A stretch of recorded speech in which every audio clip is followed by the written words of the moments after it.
Well, you can tell I'm a professional because I have my audio ready a minute ago. Hopefully this is recording. I'm having audio problems with my speakers. I don't know what I've done, but yesterday they died on me and they refused to come back. I'm Richard Murray. This is ZDM Live every Wednesday at 4 o'clock Pacific time. And I'm just going to go on and on about 3D printing. Let's see what we have here. Just to make sure that I have everything up and running.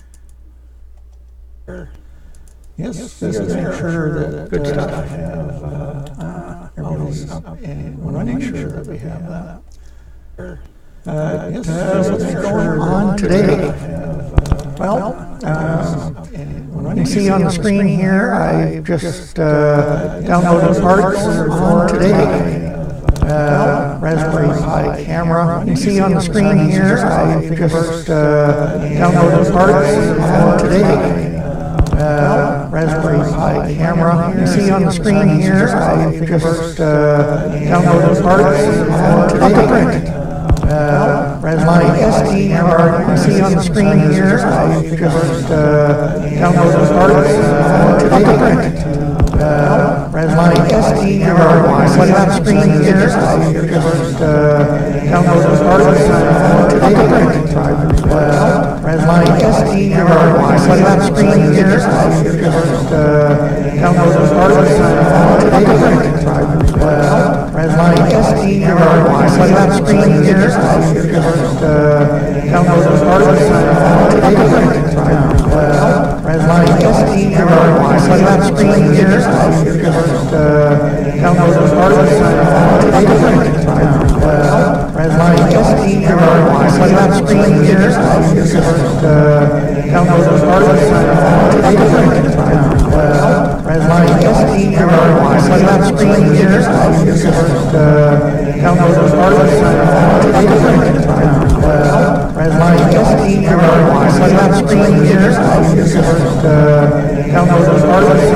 My SD card. You see on the screen here, I just downloaded parts for today.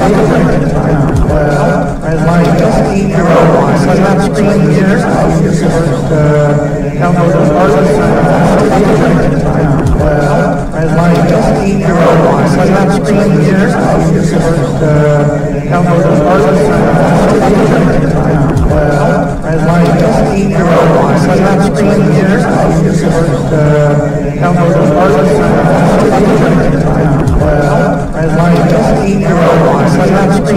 I just downloaded parts for today.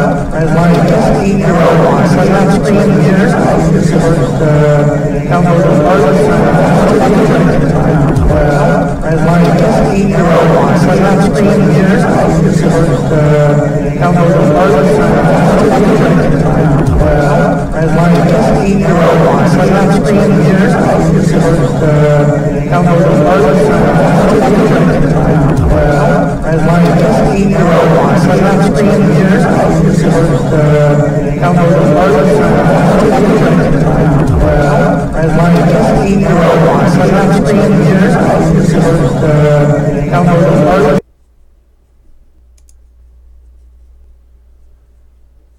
Still showing. What do we got now?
What do I have now?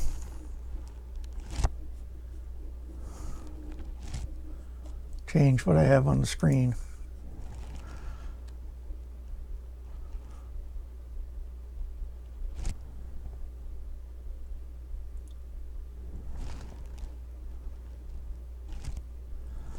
Wait for the screen change to come through. See if my audio kicks in.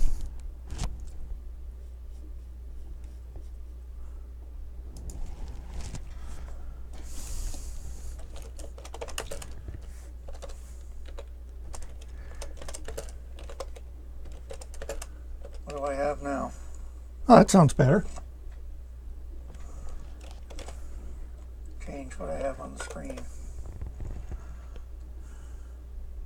Well, I can continue with that anyway.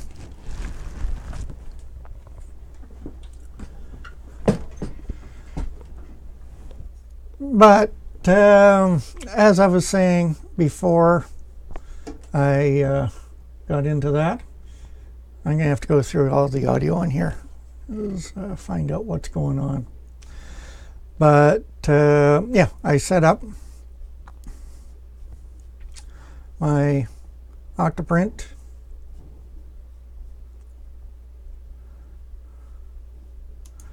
It's up and running now.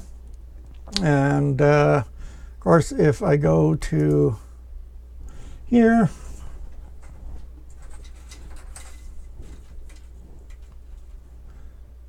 camera works. So now I got a print stand for it. So I'm going to kick that off now. And as is fitting,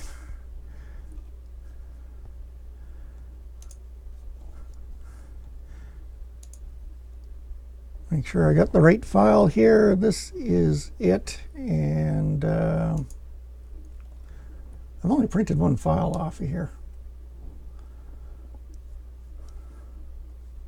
So hopefully that works right.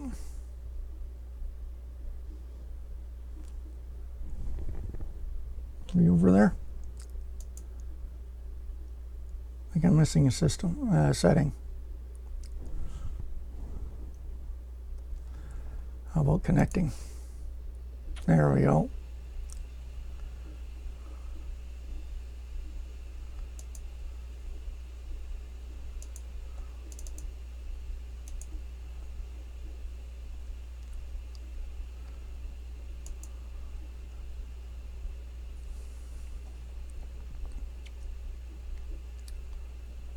Trying to remember what I did before.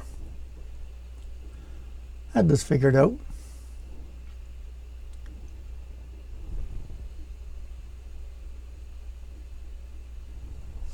It's talking over there.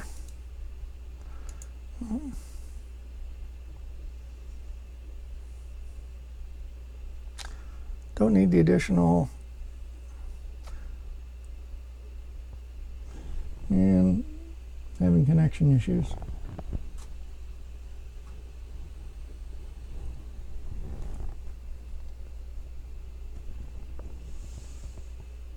Well, let me minimize this for the moment.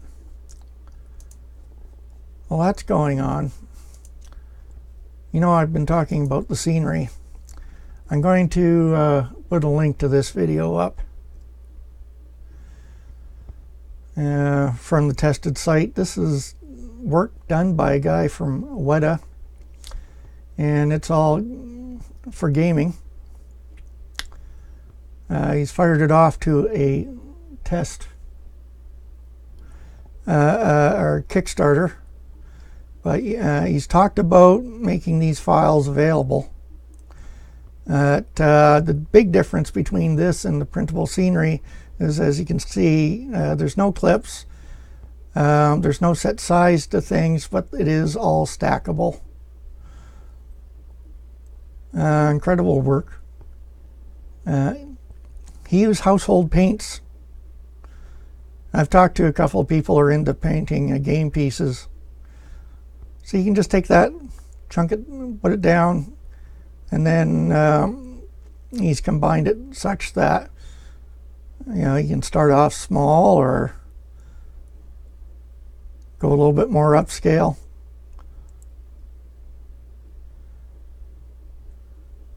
move the pieces around.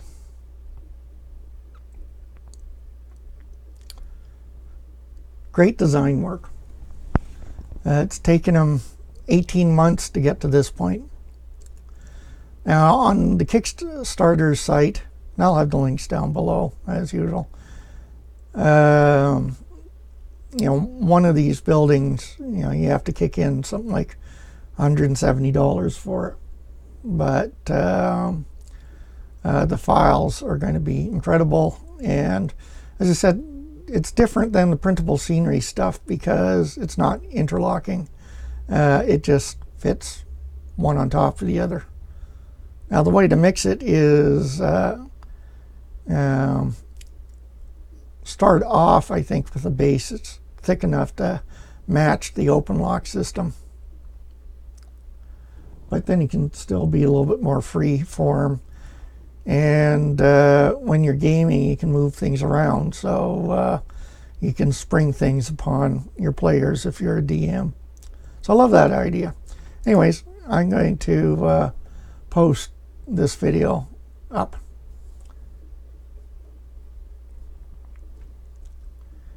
And what else do we have going on here?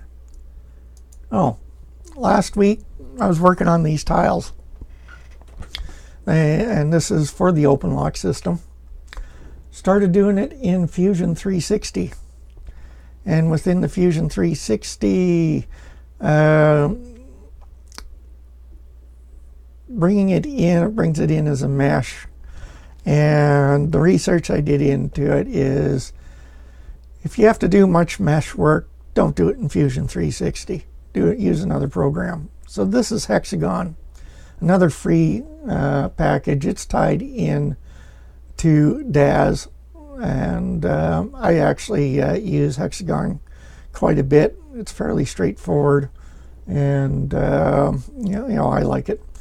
So I have added my bricks on there. A couple of design considerations since this is to interlock. Over on this side, I have a gap for the gap between the bricks, and you see every other brick is offset. And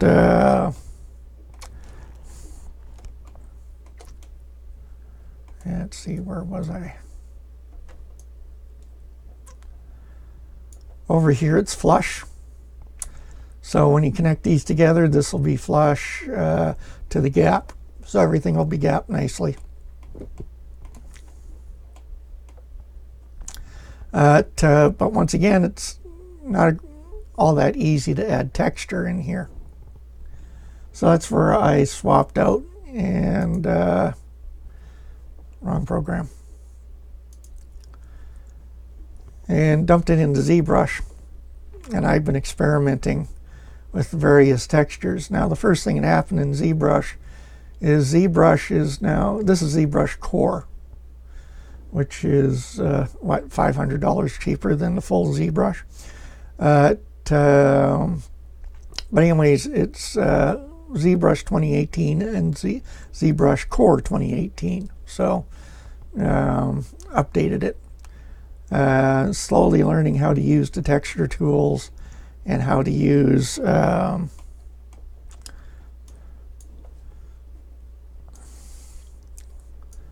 let's see now. Here you can see I've installed a little bit of masking. So if I wanted to add some changes to this, there, you can take that corner off. But I'm just affecting that corner.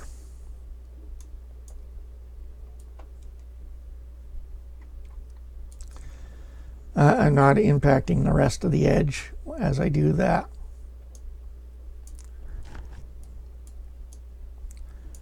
And slowly pinching it in.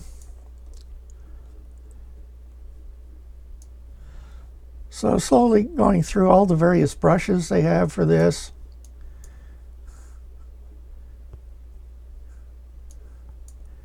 And then I'll get into printing it off.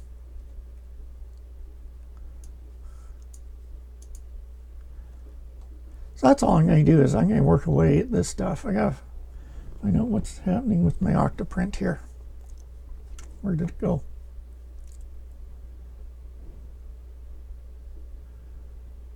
Sounds way better? Yeah, I have no idea what's going on with my audio. Because I have no speakers, but obviously all the sound is getting pumped into XSplit. So somehow XSplit is taking it over, and I have to figure out what's going on with XSplit. Do you use Octoprint, Minnesota?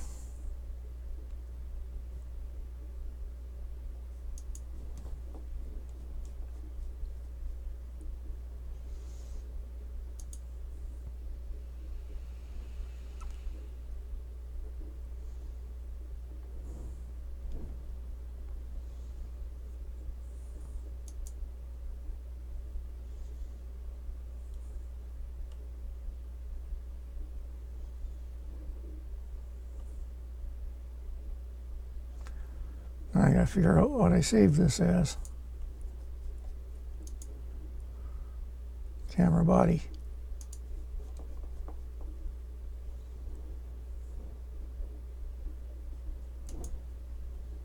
You don't yet. Okay. I'm completely new to it.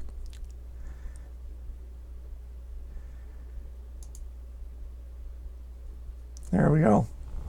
Don't know what I did, but it's working now. And I'm going to have to add another button.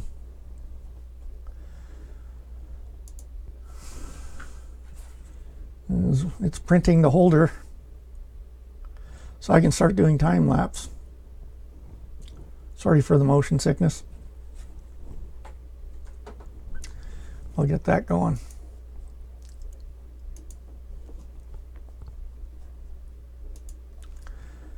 Anyways, there's all sorts of textures you can use within this.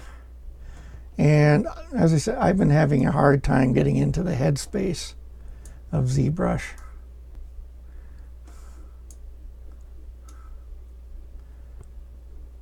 And just trying to figure out how everything works within it.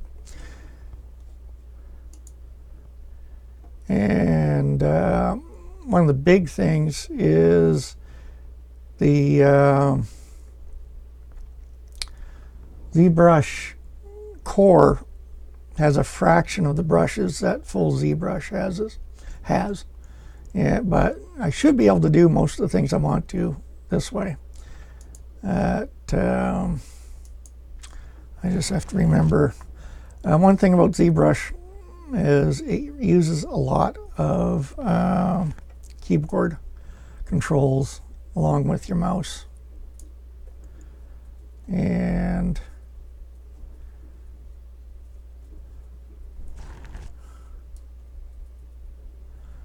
see here, I've masked out the top surface, so I don't want this area to be masked. I have to change the rotation, but to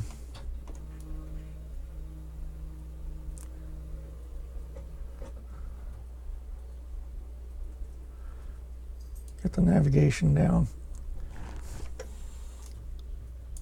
Come on. Why is this changed back? Well, first of all, let's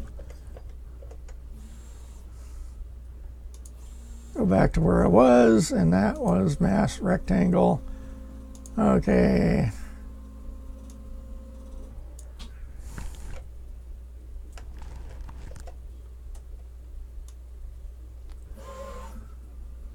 Still, I'm way off anyway. Not what I wanted to do. Okay, let's correct this. I want it to, it looks a little bit better. Clear this, and it's all about using keys constantly.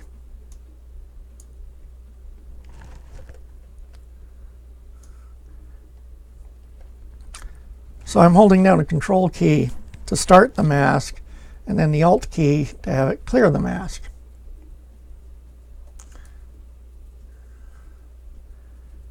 Just you sort of get used to. Hey, Rover. I'm going to see how long my voice lasts this week.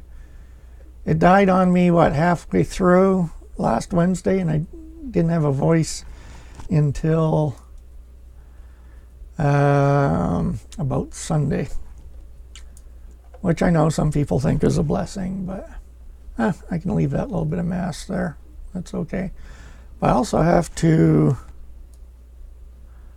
get a bit of a mask along this edge.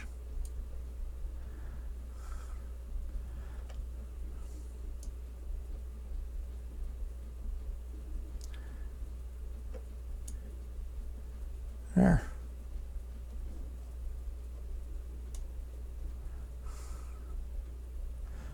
And yeah, it's not the texture I'm looking for on this, but it may be a good start if I use this and smooth it down, I'm thinking.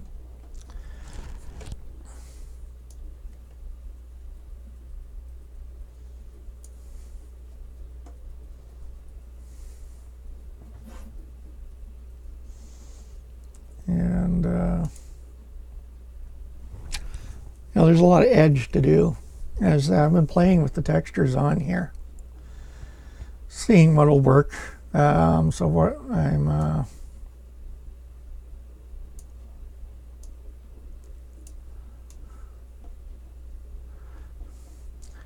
masked off this edge. One of the things I'm thinking of is I have to remember what's what on here. Yeah, there it is.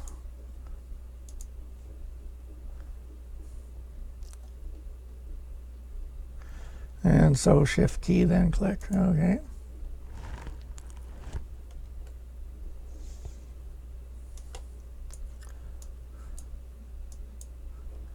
That's a standard.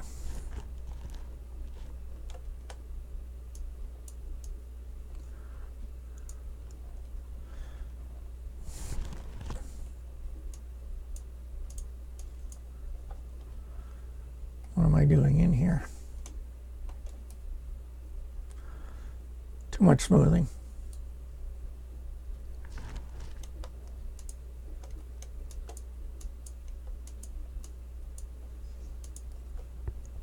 But putting a little bit of smoothing on there just gives it a little bit of rough texture, so I'm getting on a fair amount to begin with, and then roughing it down, and that should actually print off okay.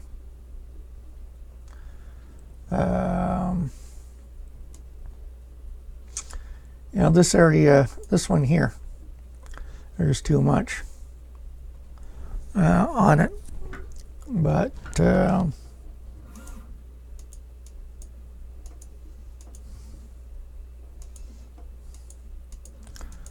just doing this takes off the peaks. I can't get too close to the edges yet because I haven't masked this edge off. See, I managed to mask some of that one.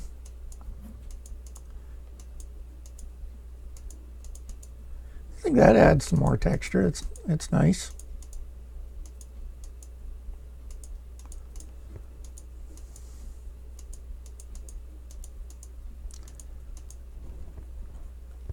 So, I did get the less expensive filament, and let's see if I can get this to show up.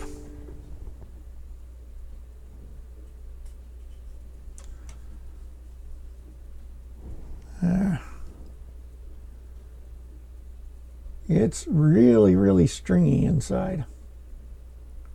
And that's the problem that Filaments.ca reported with the batch. It was brittle and stringy.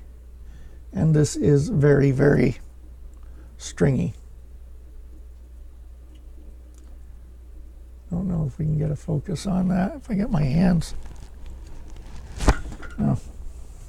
How about if I come over here?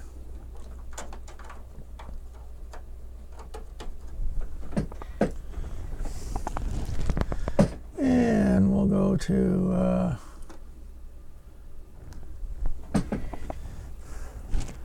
here.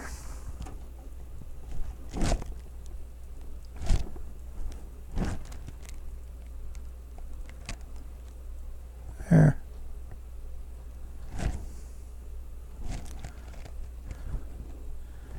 Take my hand off of it. So that's the problem with this filament, is incredibly stringy.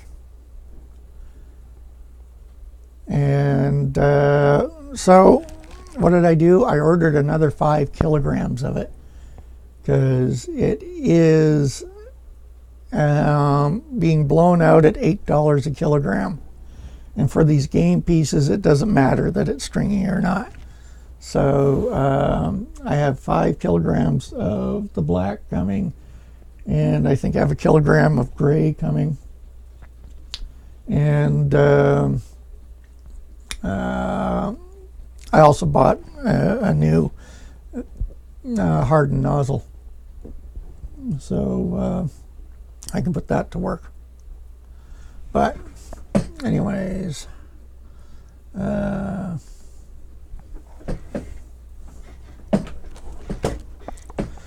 oh, by the way,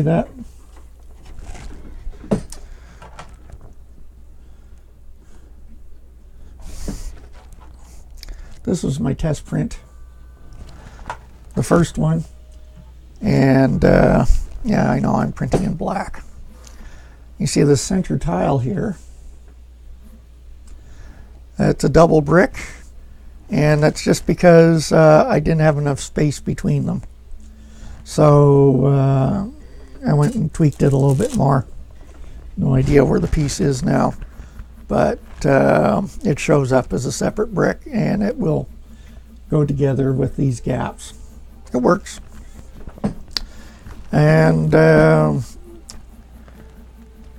I should be able to, well, with the cheap filament for now, printing one of these, including cost of the printer worked in all the time and that, it's still under $1 each. So I can't argue with that. I have a rock on there. Went and spent, all out $6 on a Lazy Susan. And so one of the things I'm going to try is scanning the surface of this rock, because it has a nice texture. And I just want to scan it in and print that off as one piece, just the face of the rock. Now I can do that in Fusion 360, create one, but the idea is to figure out how the scanner works and what use I can make of it. So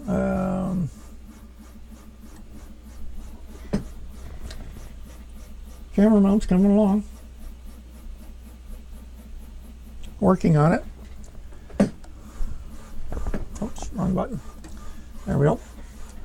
The multi-material unit, Prusa has updated the shipping dates for it, and I guess I won't be getting mine until January. They got quite a backlog.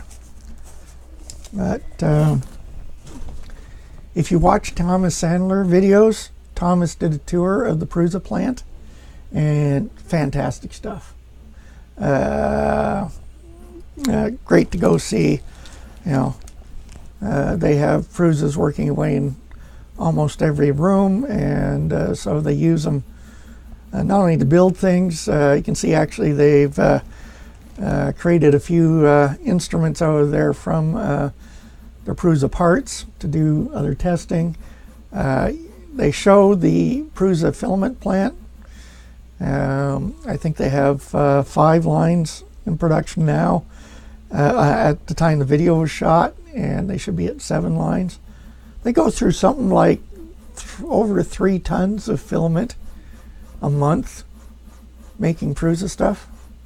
And that's just, you know, their internal use. So they use a lot of filament, but because they're making it, if there's any problems with it, they find out right away, and it's the stuff they sell.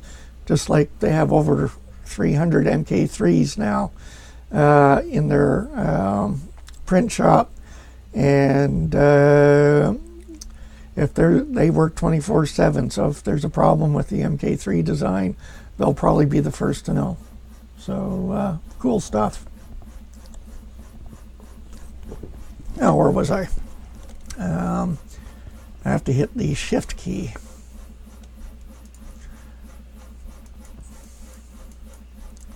That does some smoothing of it. Now, there's other textures that you can try out.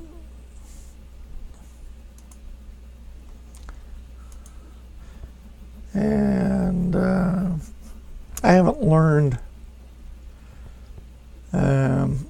how all these tools work yet. There's the smooth. And if I just play with that texture, I'm going to try that one. Just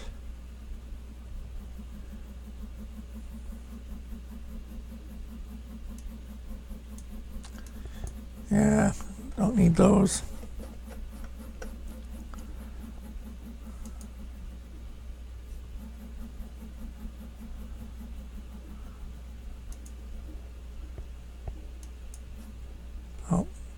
This is the one I do want, though, for some other stuff.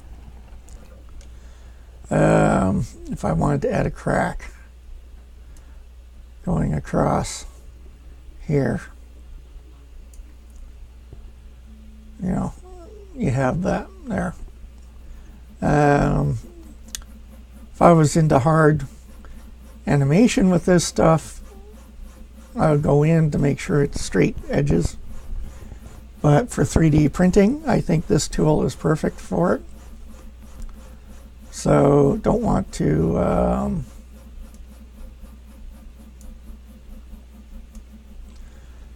not every one will be cracked, but let's just take the corner off here.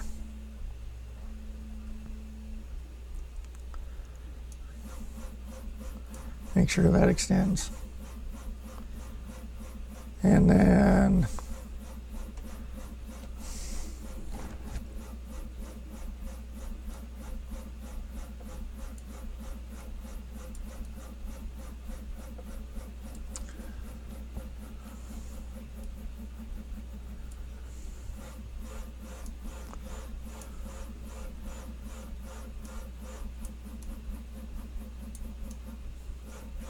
I want to beat up this corner some.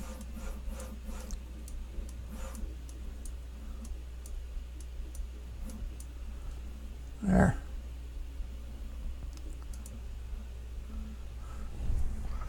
So I've started to chip away at the corners here. I got a crack there.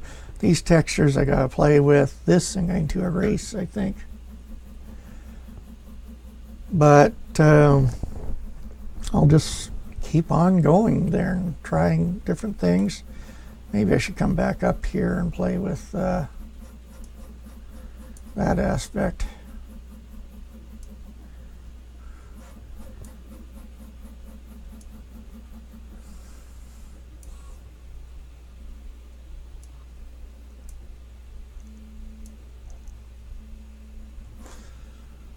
See, most of this has to disappear. And so that brush I've been using won't be it, but there's our standard here.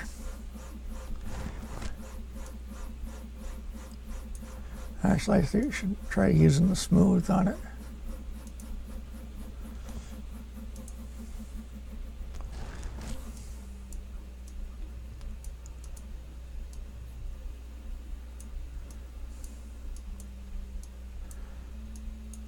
the tool I was using on those is called Rake, which is a good one. I think I need to zoom in some more. Now, I use their icons for zooming in and out and moving a lot, because I haven't mastered the keys for it here yet.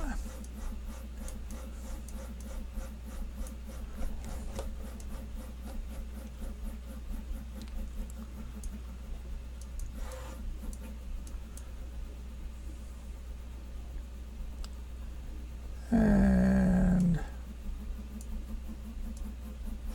oh,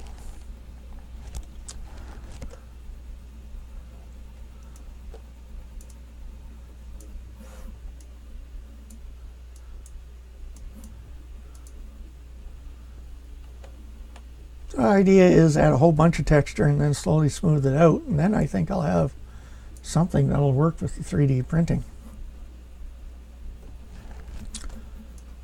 Hit the key first. What happens if I just, whoops, smooth the edge off?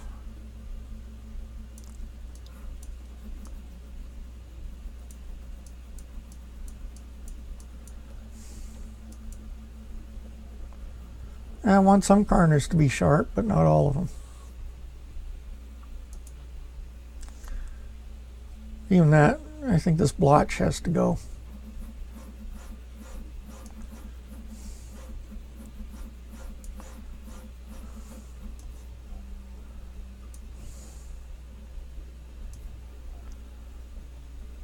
Now, as I slowly start using this, I slowly start figuring out how this ZBrush works, but I do find it to be a major head shift. It is such a different package. For example, this piece, this object that I'm calling object, in their parlance, it's called a tool. So right there you get caught with going, okay, that's a tool. No, that's just what they call it.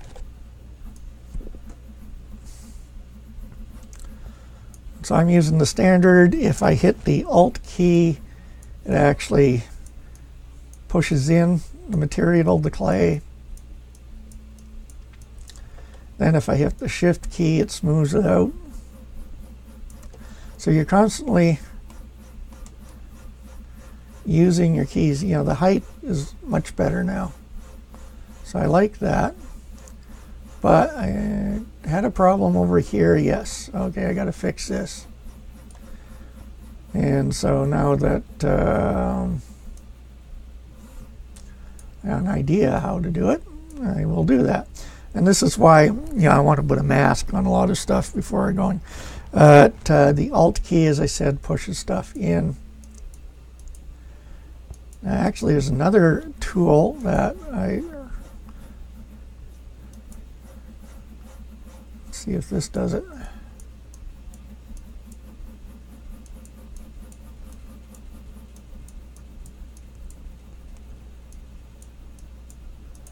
What is it doing?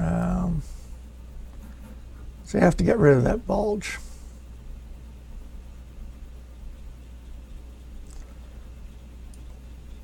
I thought this was the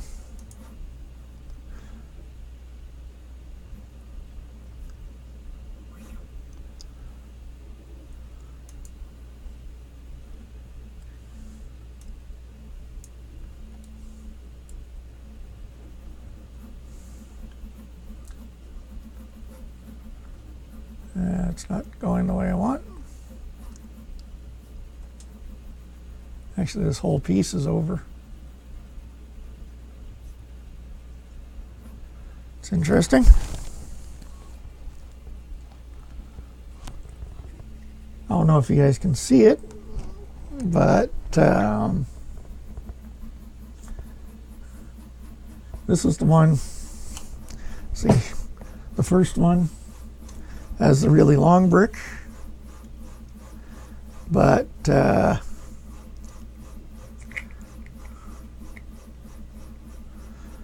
when I increase the gaps, then they should actually go together fairly well. I can get the light to go off of this. I actually have some other colored filament there. I can see problems with this already, and that is, will it be fixed when I do this? No. Why not? Oh yeah, that works. Problem I'm seeing is a problem only because of that missing brick. But the tiles patterns will go together.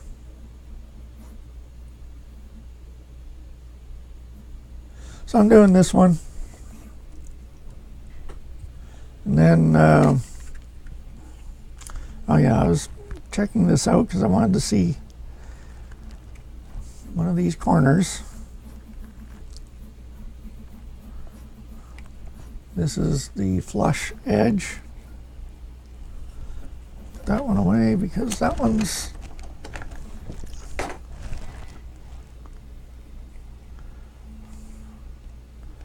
and this is the inset edge.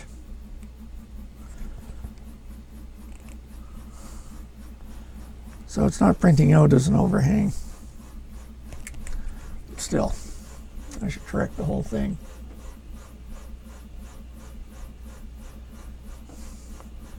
What I'll probably end up doing is, before I print this tile, I'm not going to worry about this corner because I'm going to dump this back in the hexagon, and I'll do a smooth slice just to cut off the entire edge here.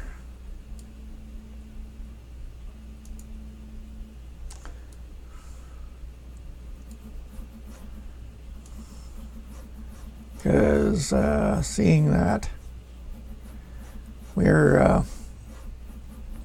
it's protruding out, can't really see it here, but it is protruding out, and it's much easier to slice it off in a hexagon. Let's go back to this tile. Continue adding texture to it. I guess I should smooth this out first. I don't want that brush. I just want our standard brush here again. And there.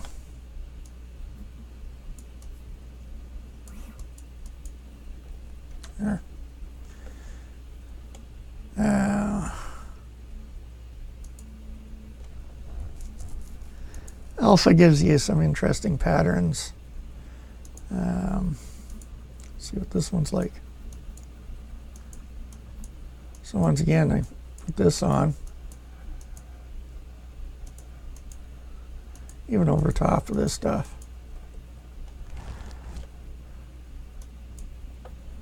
And then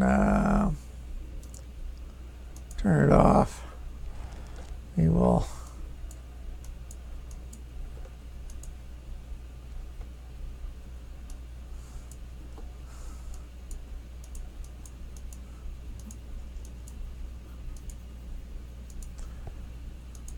and it's just a matter, it's like airbrushing. You just keep going over and adding a little bit more texture. Add a little bit more.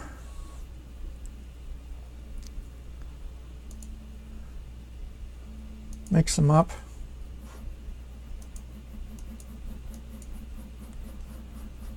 Let's go, what else do we have here?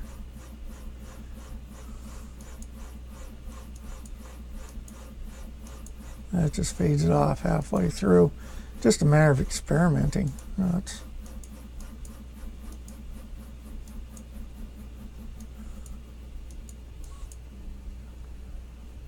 And then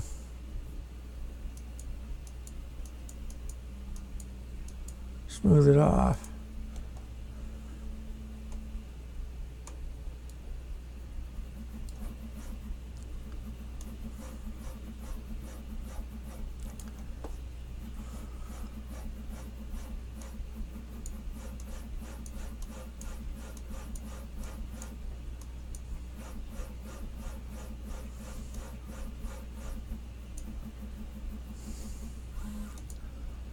Let's turn that off.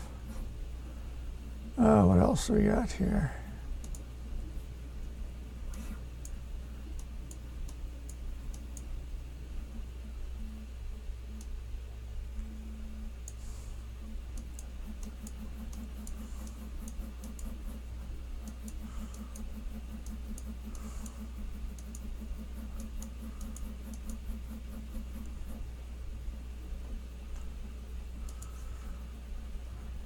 Now that tile is coming along.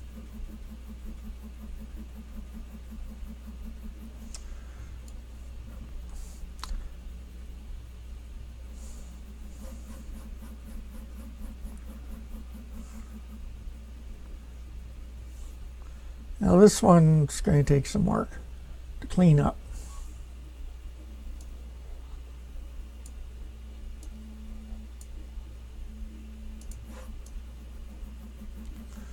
Come on, grab the wrong thing there. That one. Actually, I need to... Have I done any masking over there? No.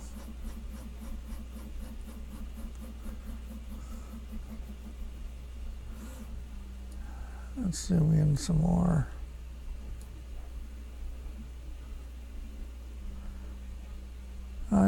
I've added some mask, but not much. Now I have seen a tool that should allow me to brush a mask on.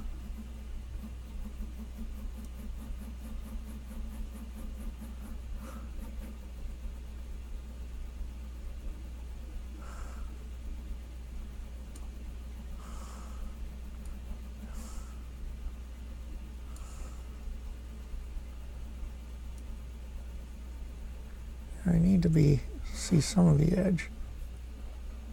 Is that vertical? That one's vertical.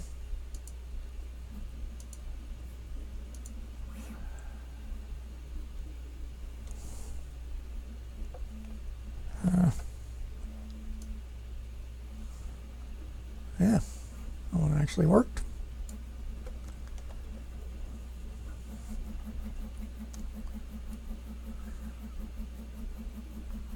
A little bit of mask on there, but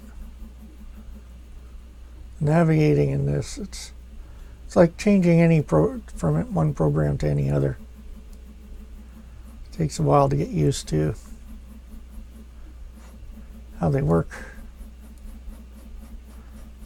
On straight up, but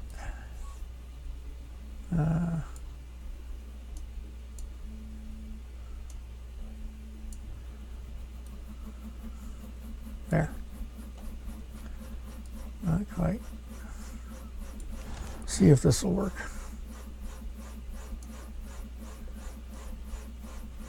No. I'll mess that part.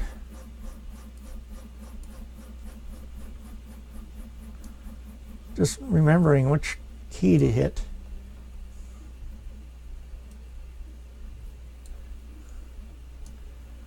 Do I want to control here or shift there or what?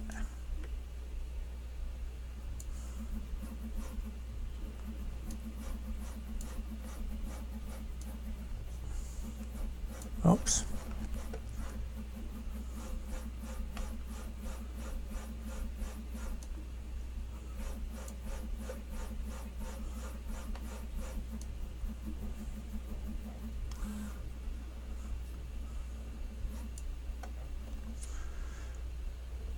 And that mask is in. I got the other one in much easier. I tilt down. Oops.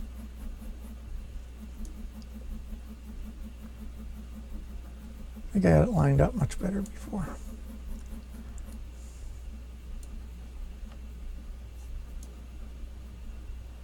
Yeah, that's good.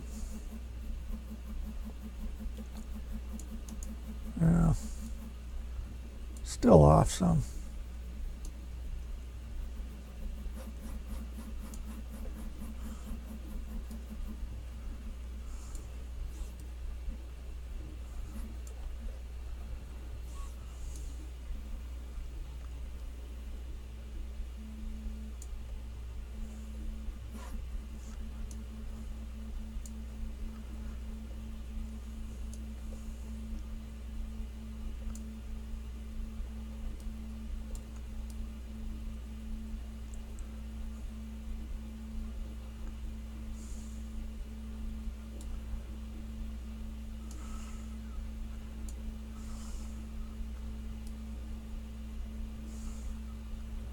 Now this is where in another program I would be thinking of something like a paint bucket or what have you, and say, I just want to hit that surface.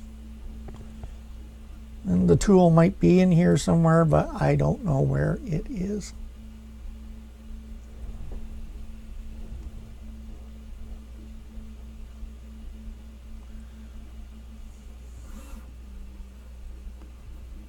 There.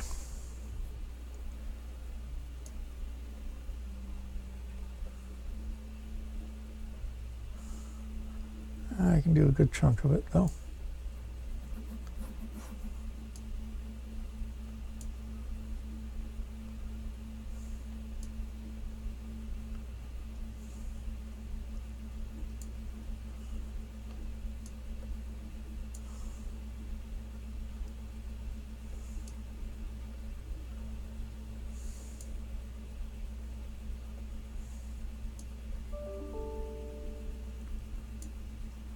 We're getting it there.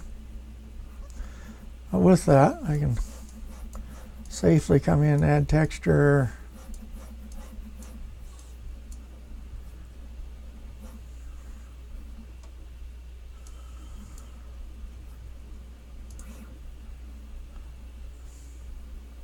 Oh, I wanted.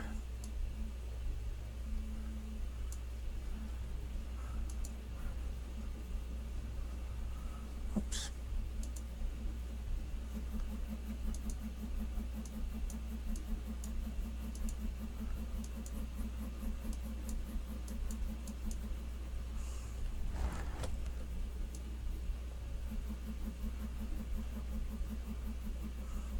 Almost like too much of a pattern there. Not appropriate for bricks.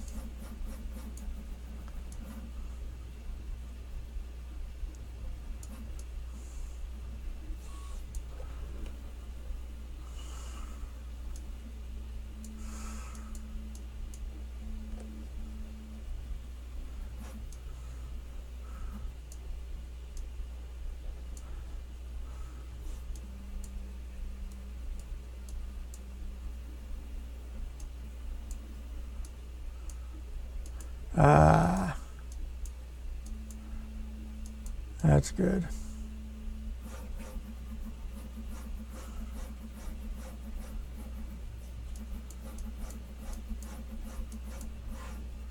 Yeah, this works out. I can see using this quite a bit.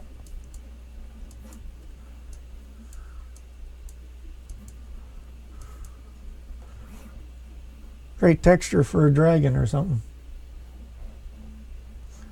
Get the scales on with that. Now if we let's turn it off for a bit.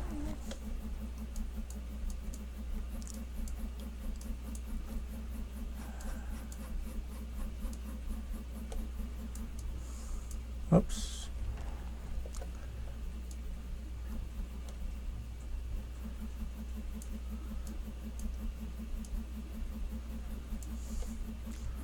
Once again, on top of this one, even take the intensity down more. This works. What we're doing.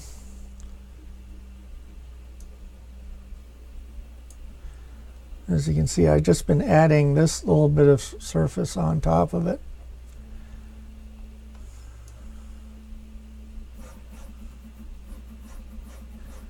So by shutting down the intensity some,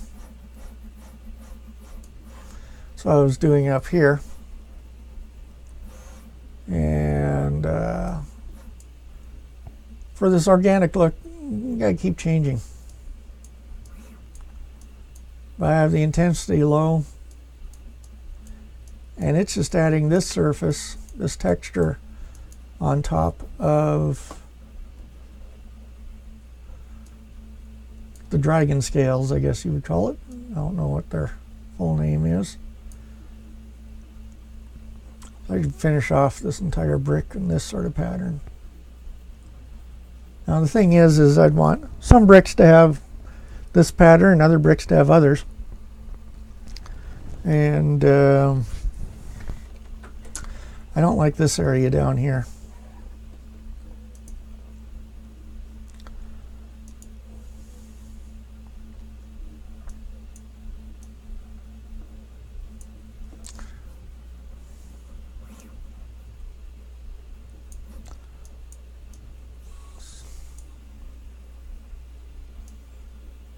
Sorry.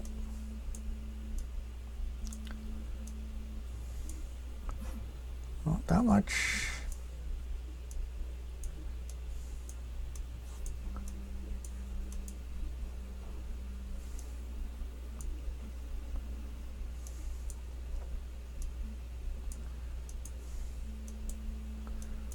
So these two draw sizes work okay.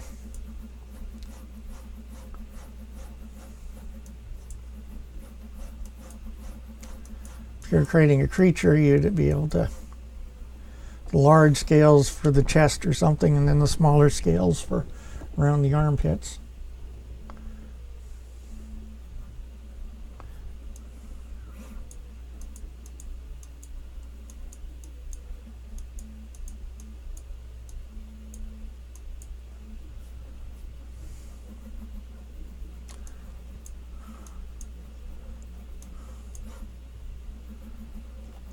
And then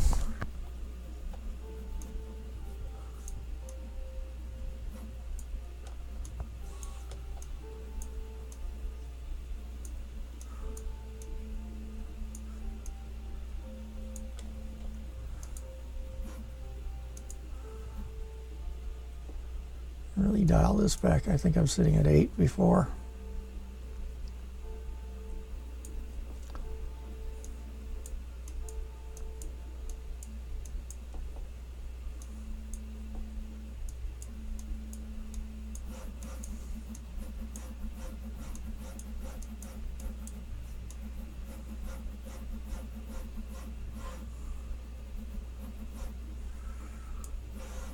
In the areas I haven't covered.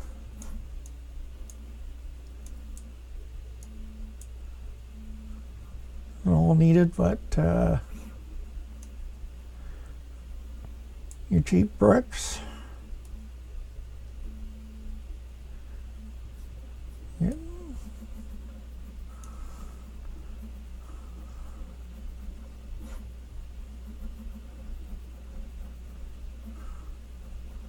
Clean this up.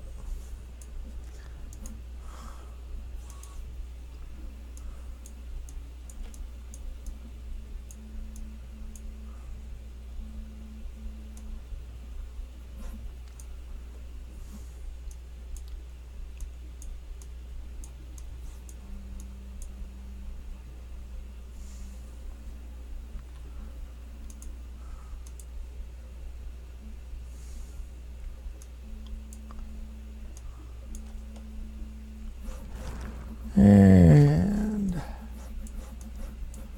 just extend these to the edge.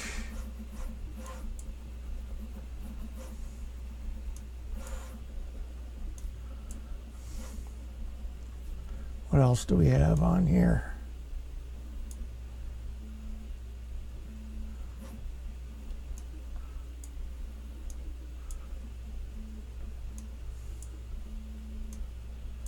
Just adding the pattern.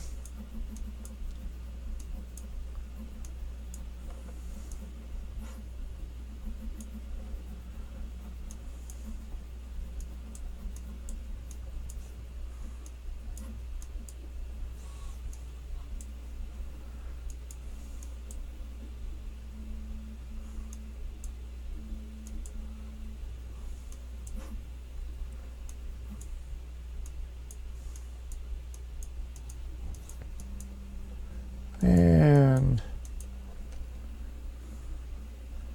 what we got?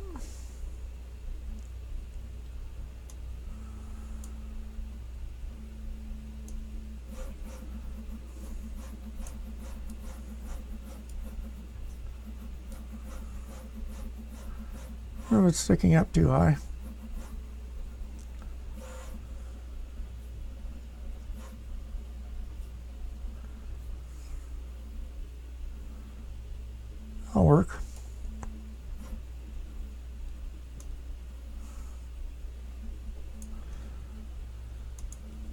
Let's start again with, where were we? We were with scales.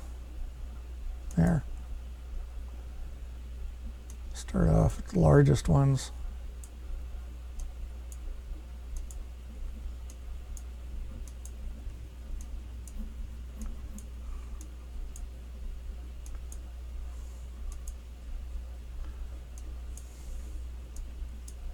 Oops.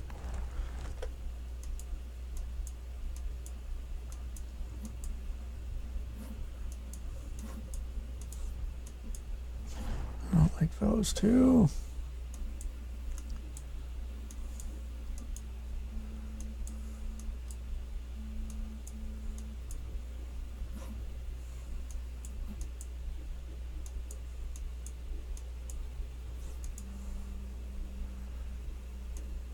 So I'm just playing, alternating the size.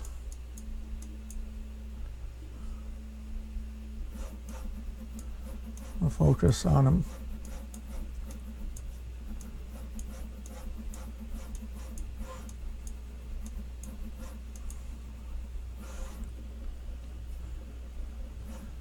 And then go to some of our texturing again.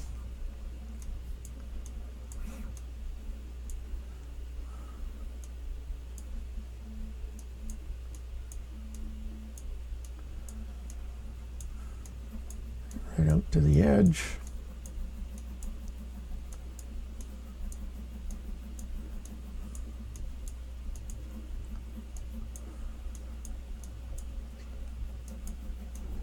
And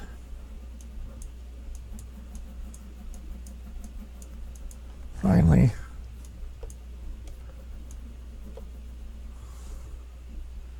smooth some of it off.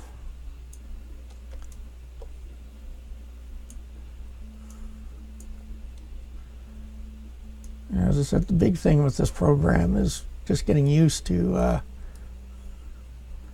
okay, if I have this here, and getting used to using the keys all the time.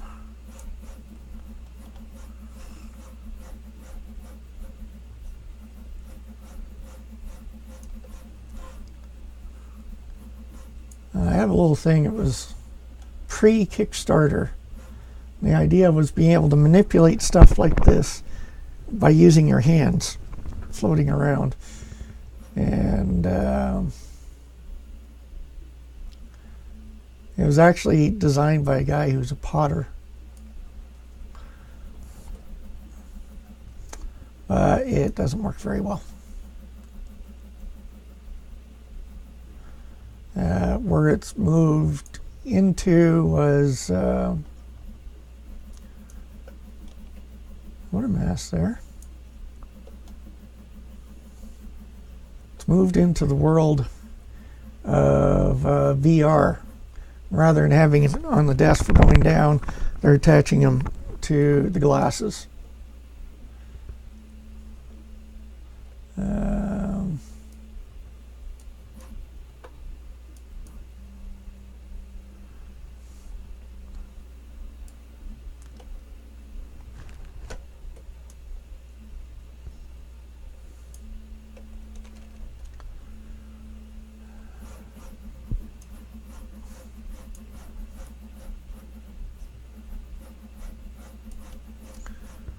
I miss things like being able to put guides on for what is a straight edge.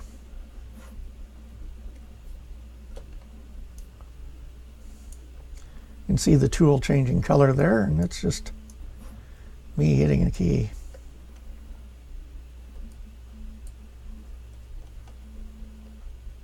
Actually, I can leave that one as is.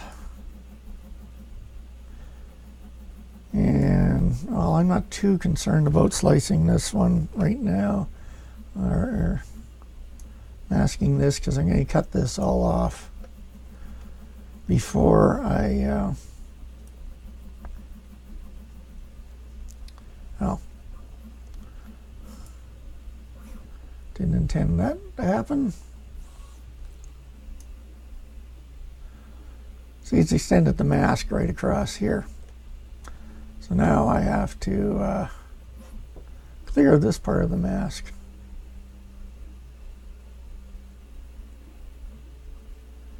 I want you to be like that.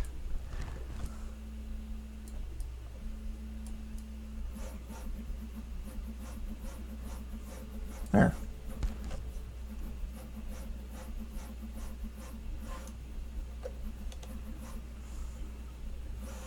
Yeah, I don't mind if a little bit of the edge gets trimmed there. And I forgot to hit the key. It's the Control key to put that on, and Alt to make it clearer. Control, and then Alt.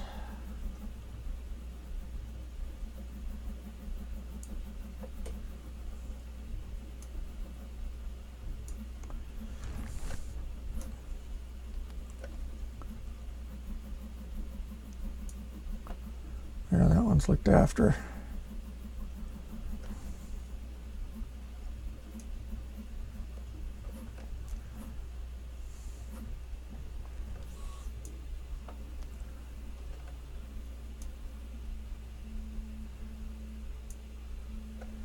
And I never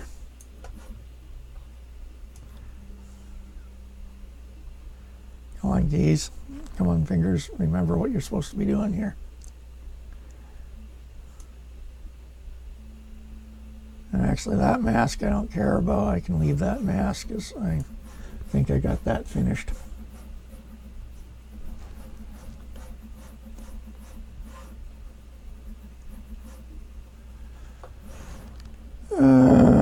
Yes.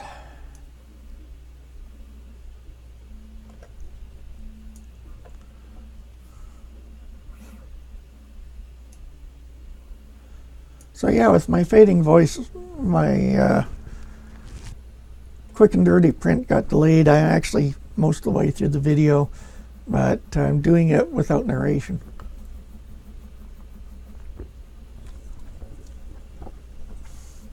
Which is fine.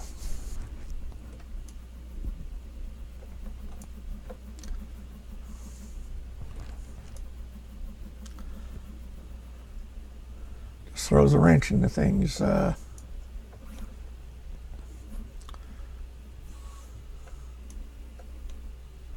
When you can't speak.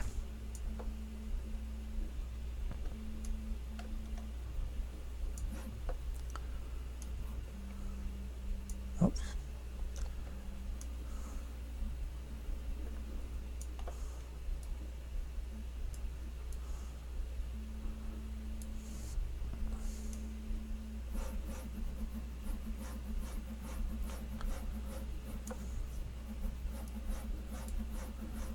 That'll work.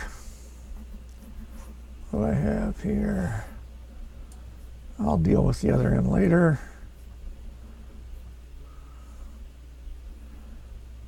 I have seen, and I'll probably invest in if I keep doing a lot of this, the 3D mouse, alternate connectors. So basically you have your mouse for working and you have another one for your left hand for controlling direction. I've seen a few of them on the market. I've held off getting one, but if I'm going to do a lot of stuff in ZBrush, I'm probably going to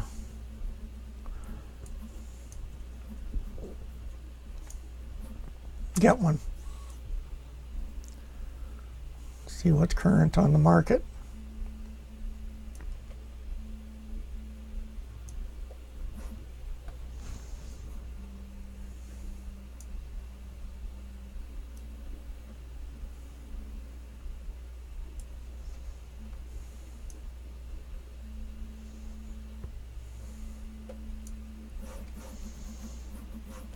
Now, let's go back to adding texture. What do I have on there? I've got, what do I want on there? These aren't high.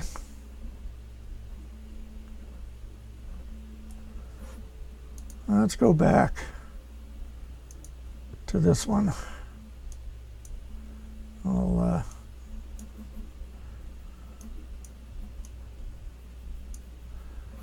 increase the intensity some with it.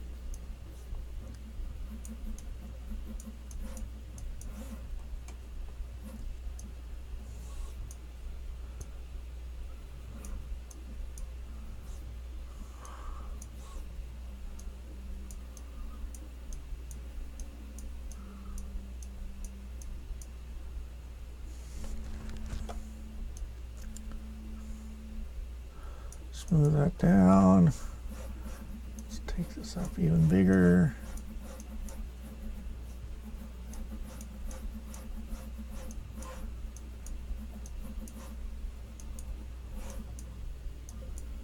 Right to the corner, that's what I wanted. There. Add a little speckle to it.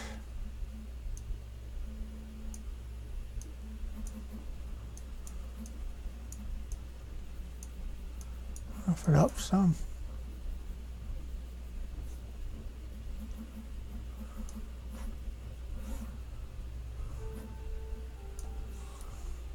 Once again, we're not adding a lot of height to it, just adding some texture. And I have to remember that since I'm going to be using my FDM printer, a lot of this, some of it will show, some of them won't.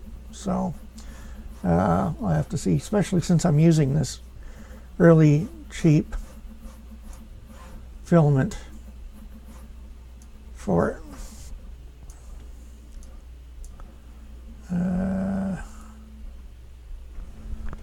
Guess I have to fix this first.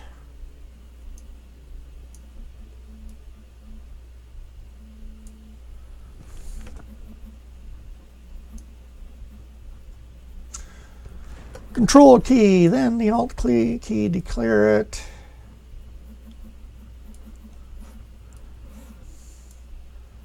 I wonder if I do this, I want to be angled in slightly. Yeah. And Alt clear. That's pointing straight up.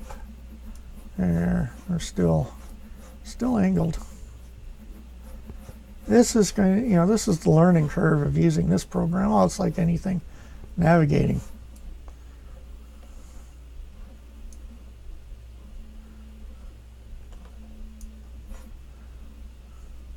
I guess since I'm just adding texture.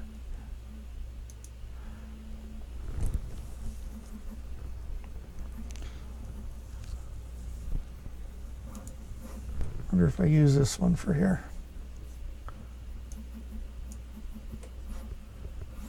Let's zoom out some. Oh yes, I like this.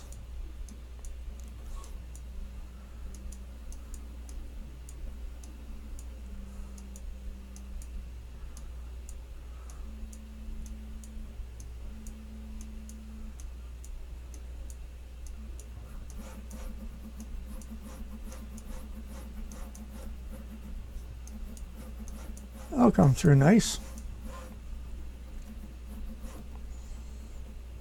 Actually, I'm looking forward to printing these. See how it turns out.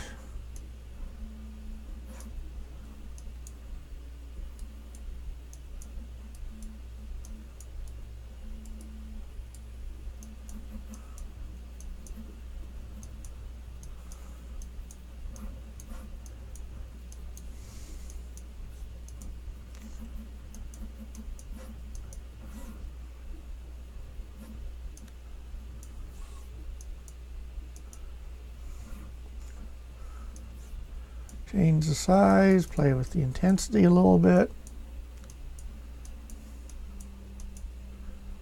Fill in the areas.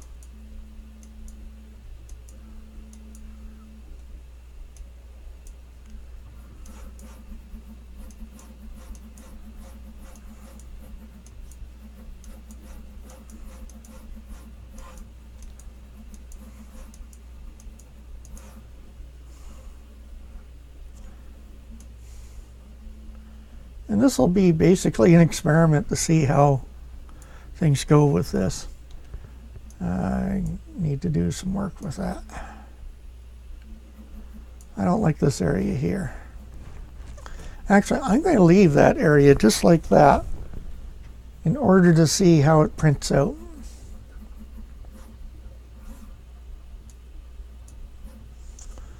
Let's go to another tile. So what I do here should match what I've done over here. So let's go see what I've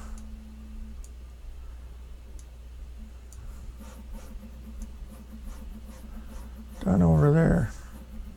This is the one with the big bulges and that. Yeah, it sticks out the most. Actually, it's this one. And not that I really need to do this, but may as well while I'm here.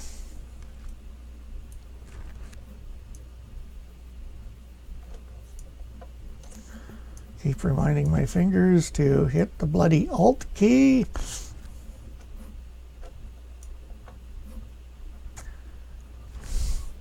I don't know what that was.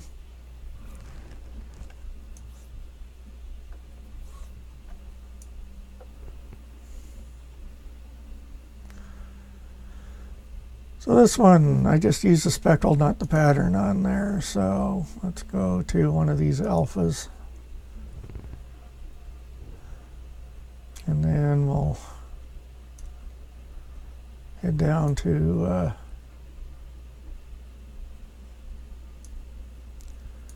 our brick. That was this one.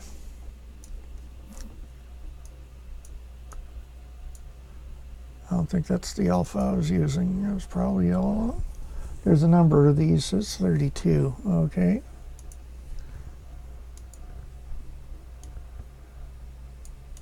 It's even bigger than that.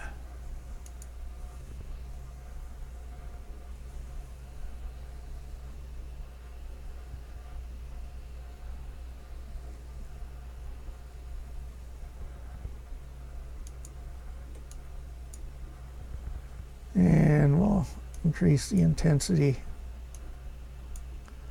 Now the one thing I haven't experimented with is this focal shift. No, don't want that. I'm going to leave it. Well, that's not what I wanted.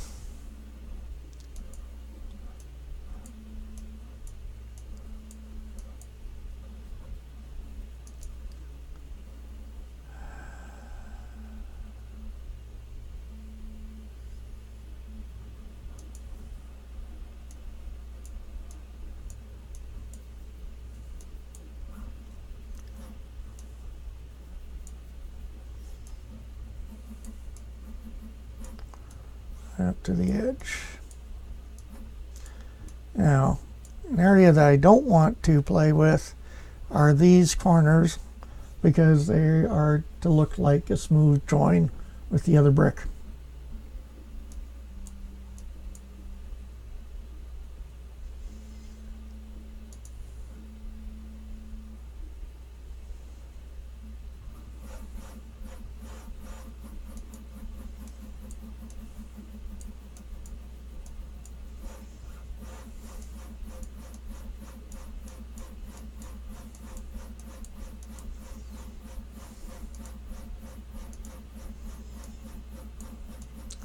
Build off some areas here. And then add some smoothing.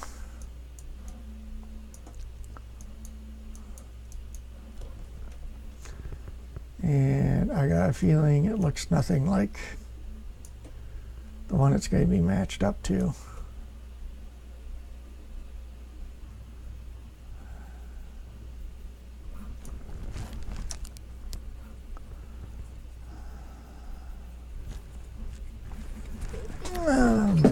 Play with the ones I printed out already.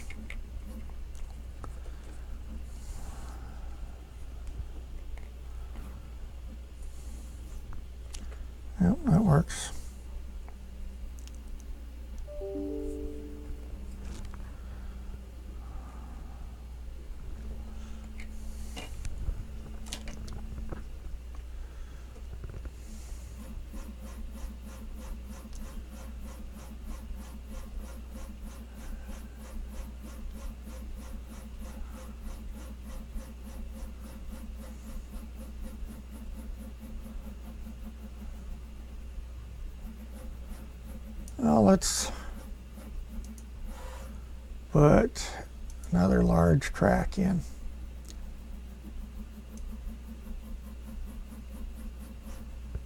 I'm just going to have it go like that. It's not going to, I guess I should have it extend off one edge, but just leave it like that. That's the start. See, the one I thought I'd be using more of is this one.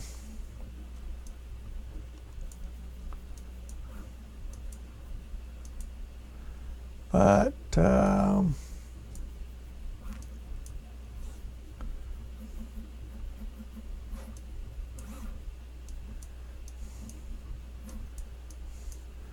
think that's more like tree bark or something like that.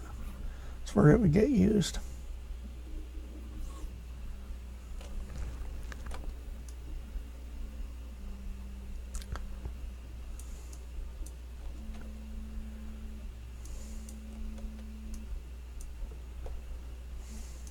Once again, I'm just hitting the shift key constantly.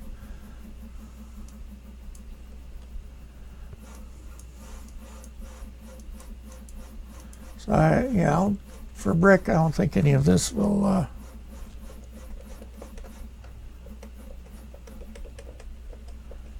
come into play.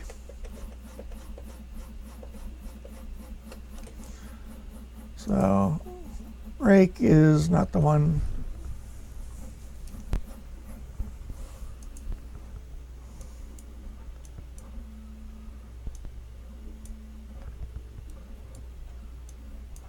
I obviously don't know what that one's doing, so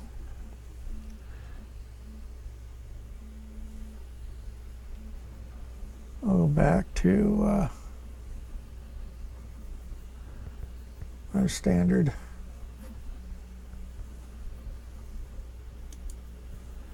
And once again, go back to some of the alphas that we've been using.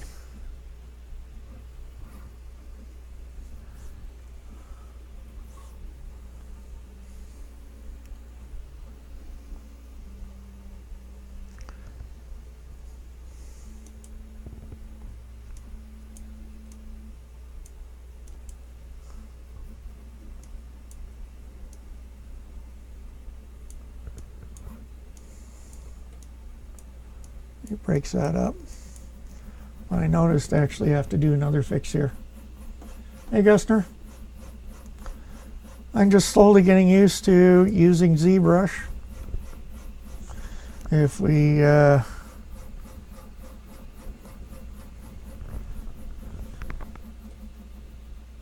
doing a print for my Raspberry Pi camera arm. In frustration, I finally set up Octoprint. Glad I did it. 2 in the morning. Joy. Although, yesterday when I set up the Octoprint, I decided to go to bed, realized that it was almost 7 o'clock in the morning when I went to bed. So I spent the whole night fighting with that. Biggest thing is looking for the power supply. I know I've seen it somewhere in this house.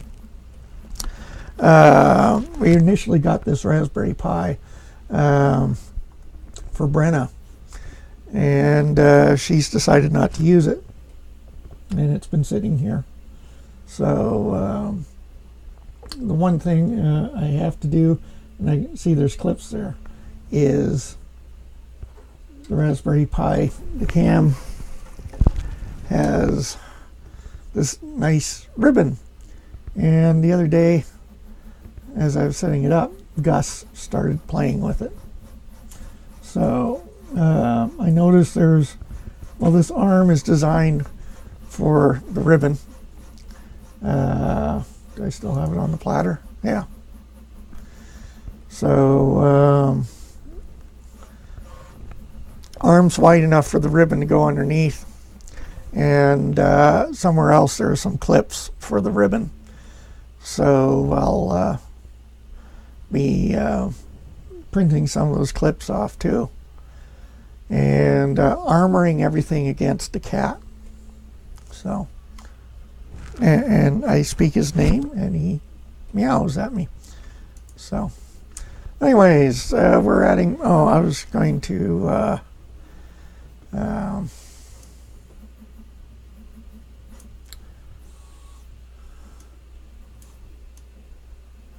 on.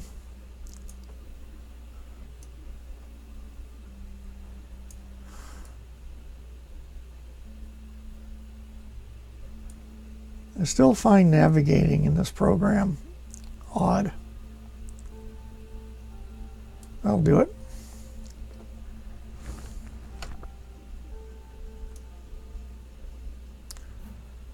Not quite.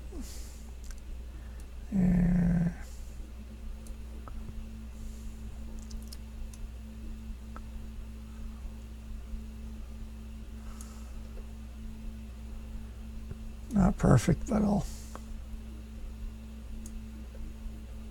do what's needed.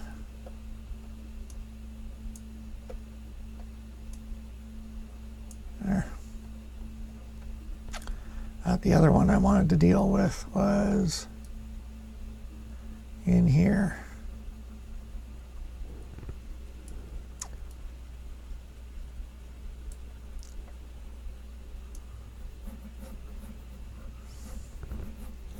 That's why the cat's meowing. It's past his supper time, he's telling me.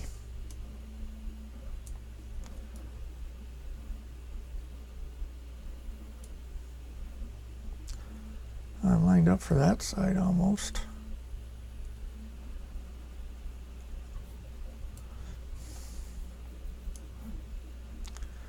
Not even close. Let's go back to worrying about this one.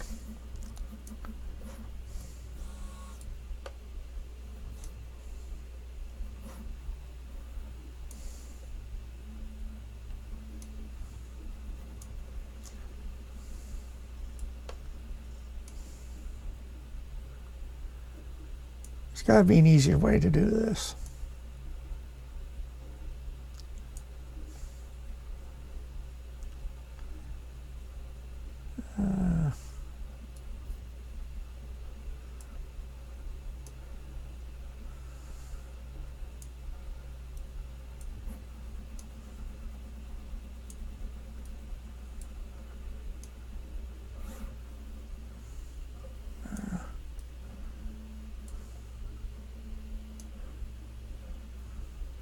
Not even close on there.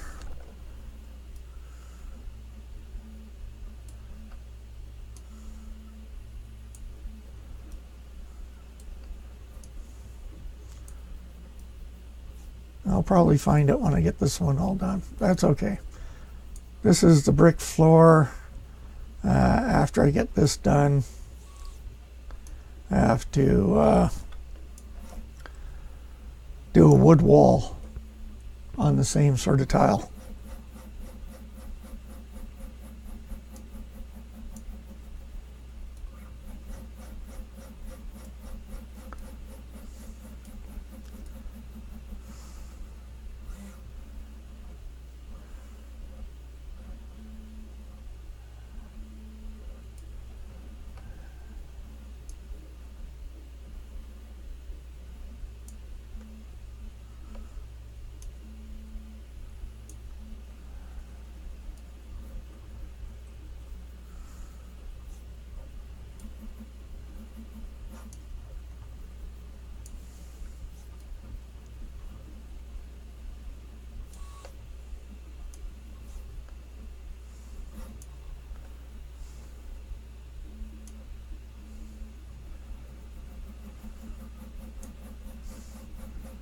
I'm not that concerned I'm not getting all the stuff for it masked out.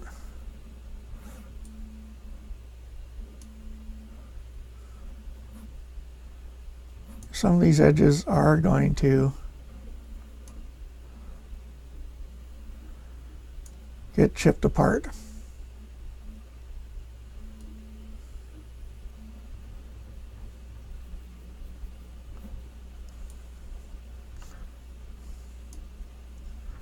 It's just going to be a long process.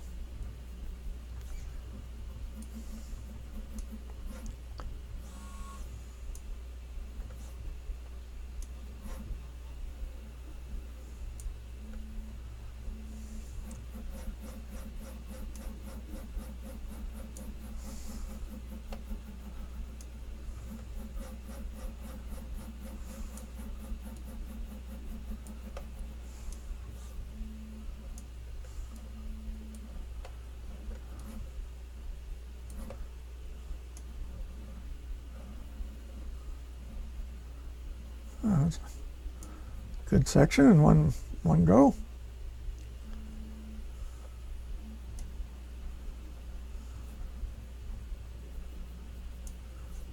Kind of like that.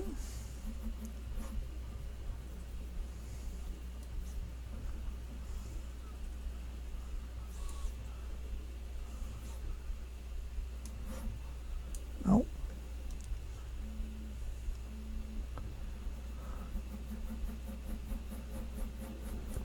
This is such a thing to get into.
Let's see if that works.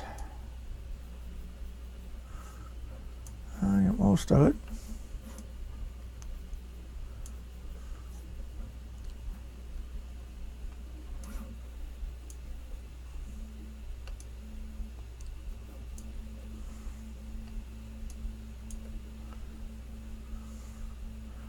Oh my.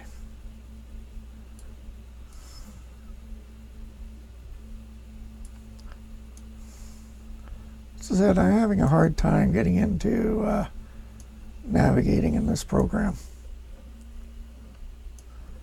It's like anything else, you keep at it. You'll get there.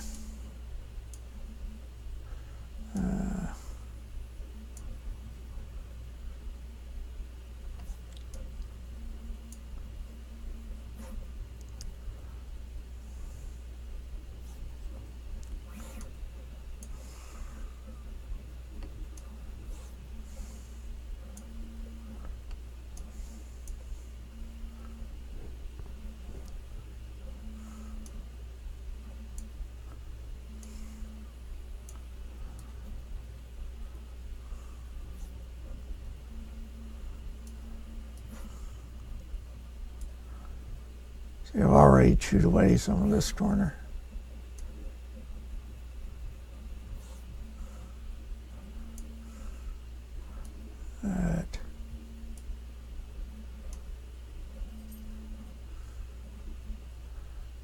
Well,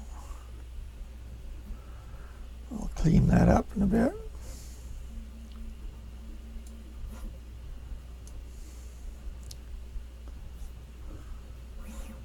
Well,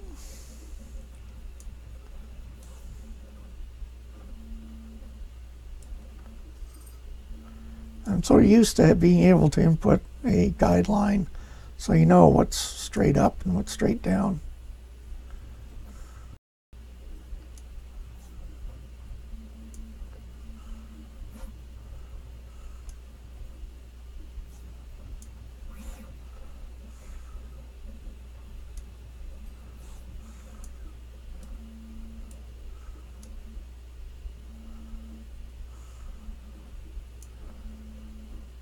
I don't have to be perfect with the mask.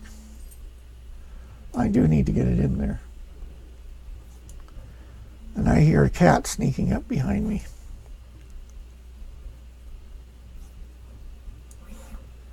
Yes, my quick and dirty that I'm working on right now is directly involved with the actions of the cat that's behind me.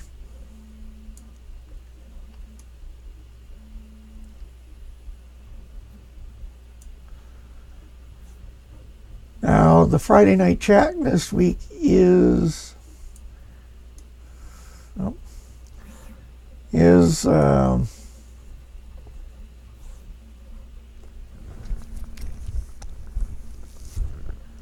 I just had an idea. Let's go to a tile I just had. Is the North American one, which is 9 p.m. Central Time, Eastern Time, Central. I have no idea who's hosting. It will be on the F3DPCH channel, but once again, I don't know who's hosting or what the topic will be. I thought was to, rather than trying to do all the edges like that, let's see if I can square something out, square this off.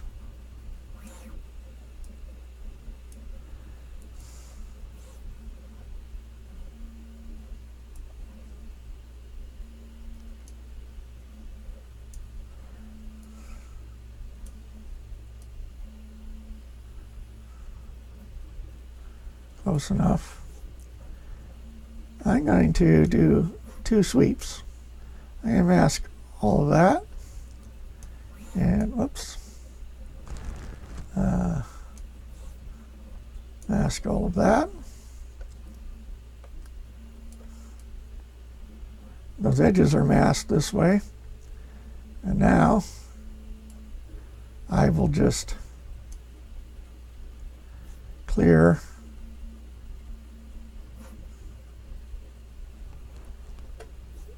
this area. A much faster way to work.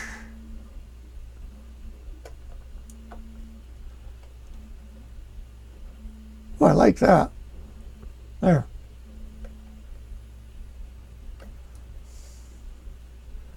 Those edges are all masked still. So let's go full frame.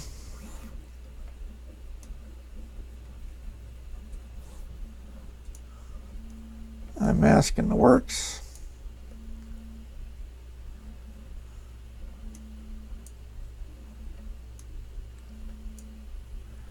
And then all I'm going to do is unmask the area I want to work on.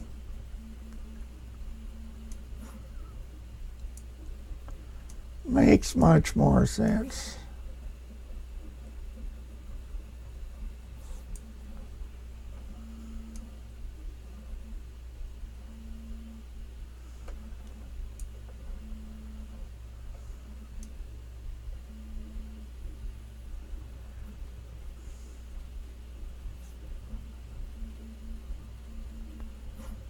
Still at an angle.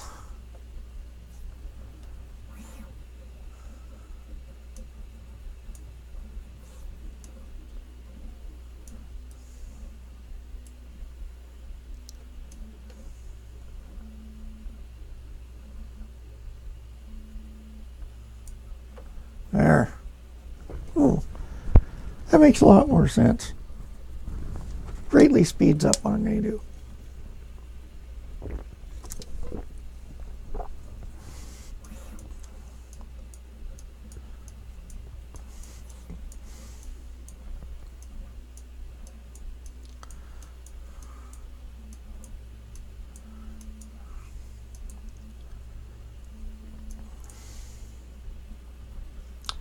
I'm going to have to look up and see what the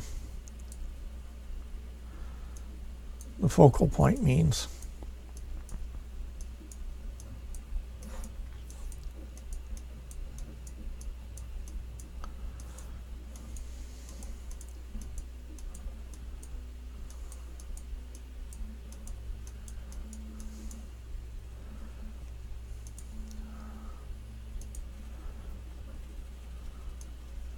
Just put this pattern underneath.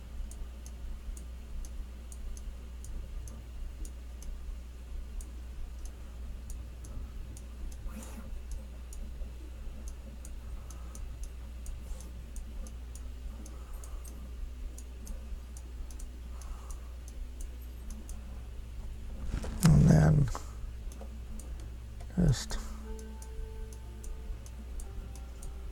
Smooth it out some. I'm going to leave that cracked like that.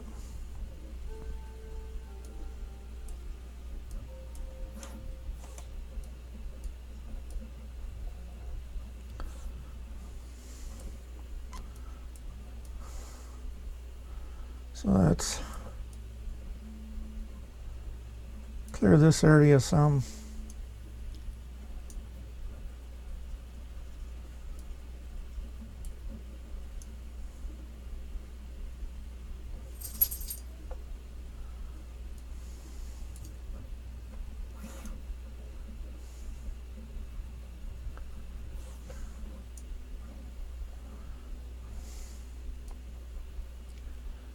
I don't know if you hear the bells behind me, but that's Gus.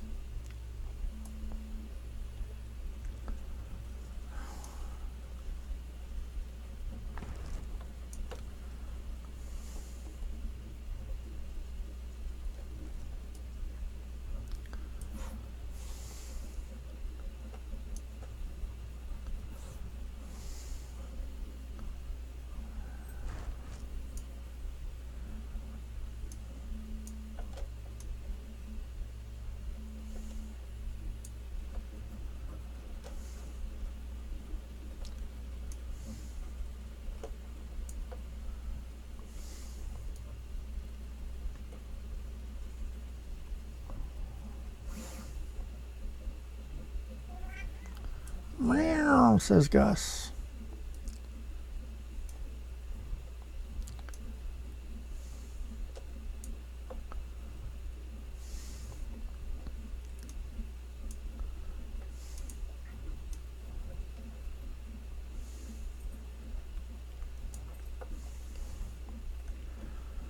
And what do I have chosen? I have those. Up the intensity some. Increase the draw size.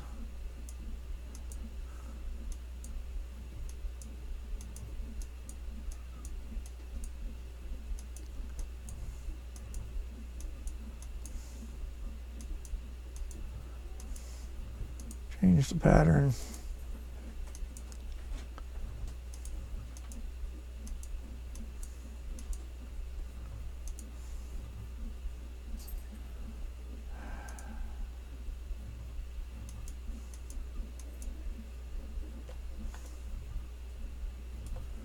I guess I should extend this up to here.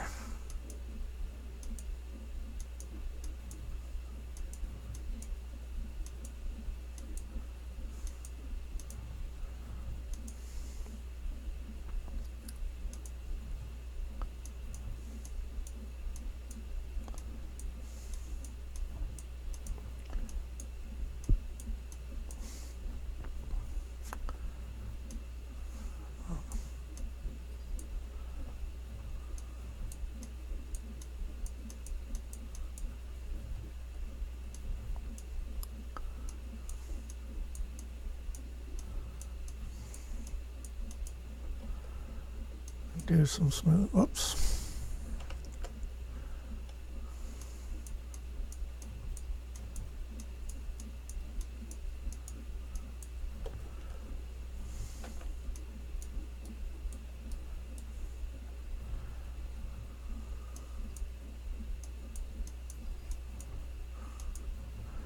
There, I think I'm going to leave that one as is.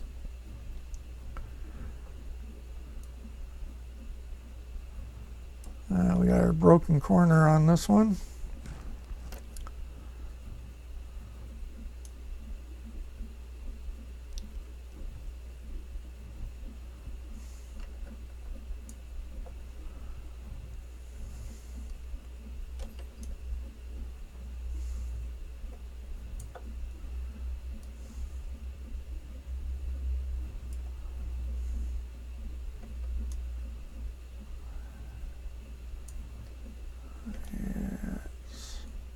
Too much of an angle.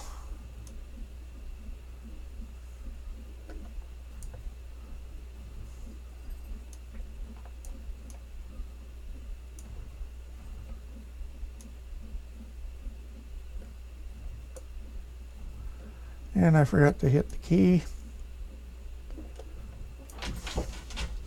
Yes. Everybody still connected? Everybody still connected. Good.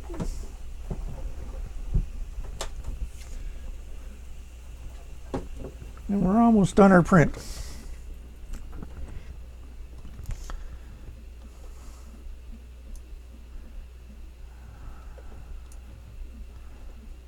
I have to remember to hit the Alt key to do the clear.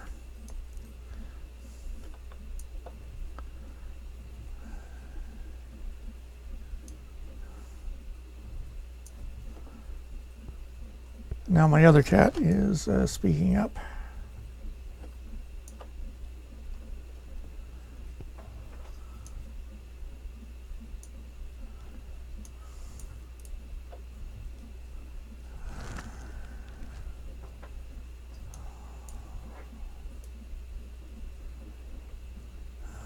Okay, I need a bigger brush.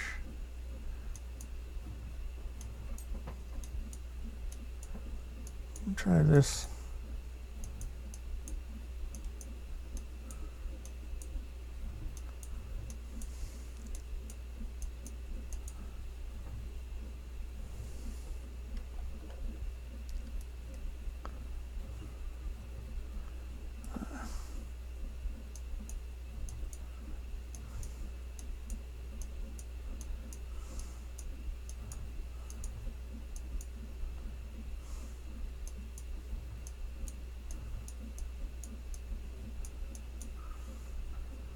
So this is probably the pattern I should be using the most.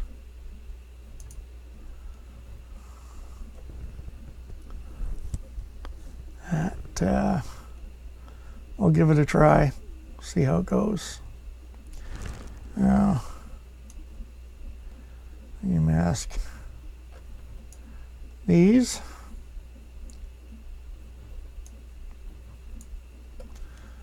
And then we will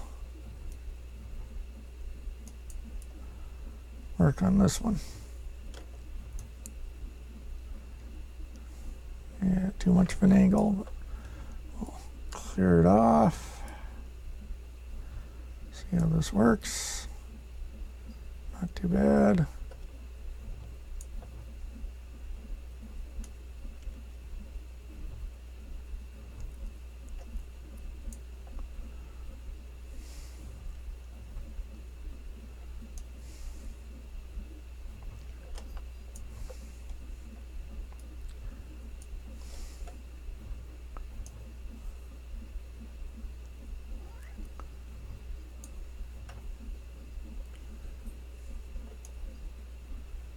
Gus is still talking here.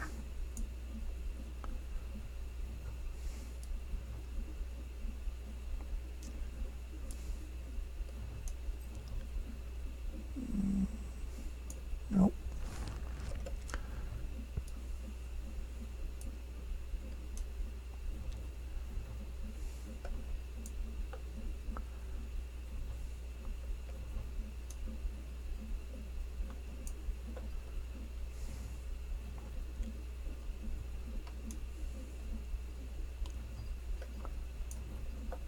That works for me.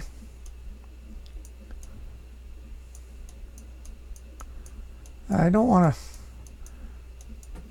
to, what I have to learn is to not move the brush so fast. Do some of this down here. See, if I do a streak like that, that's what looks like a replicated streak. Instead, just a touch at a time and dab over top of it.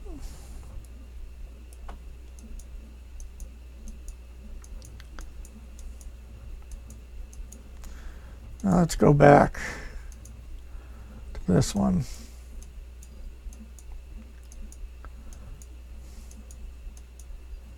To mix it in.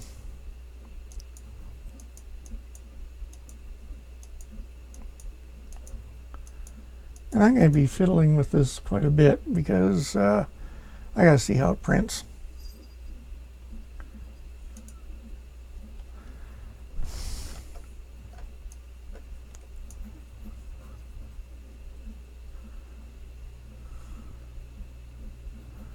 and we'll have a much better idea of how this is going to work for me, because I have no idea how this stuff's going to print out.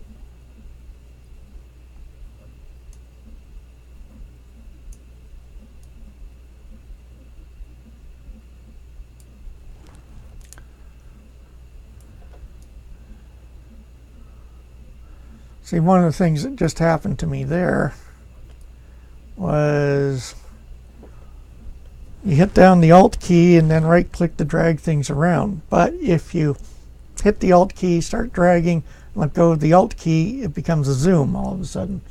And so that's part of the learning curve here.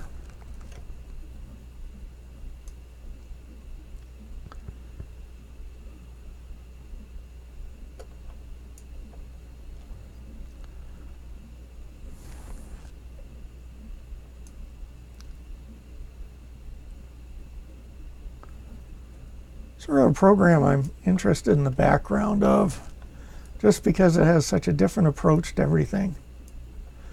For example, the file menu is right in the middle of the screen, or middle of the menu bar. There's so many aspects to it that are so non-standard.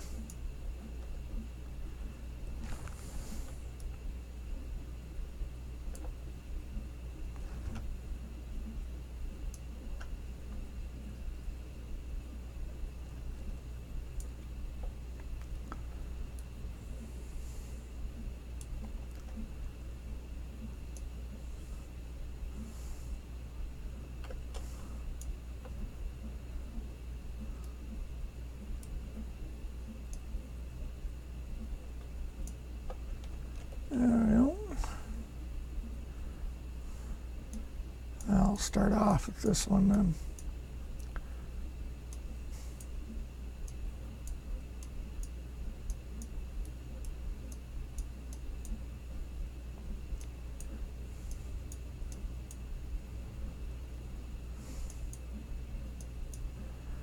See, this one, I could put huge and do a whole tile like this, and all of a sudden I have a floor, which I'll probably do as soon as I'm done this.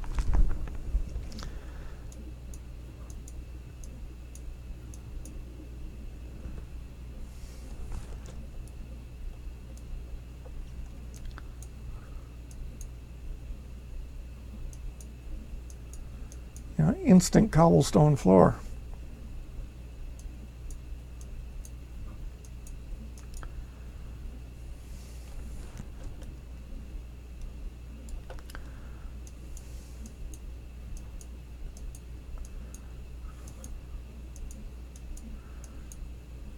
You see, I'm just hitting the edge of the brush. That's the square. The edge of the pattern.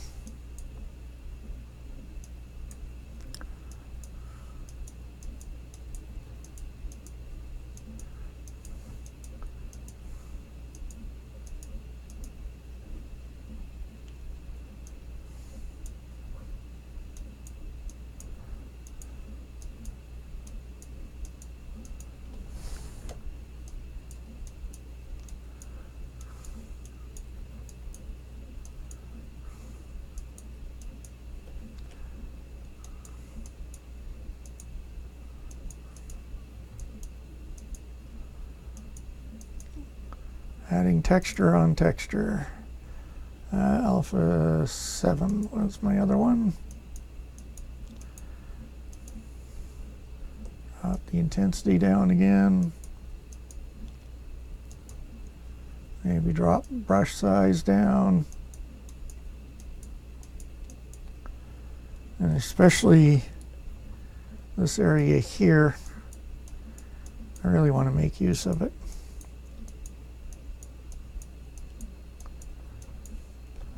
Matter of fact, I think I'll be doing some smoothing like that.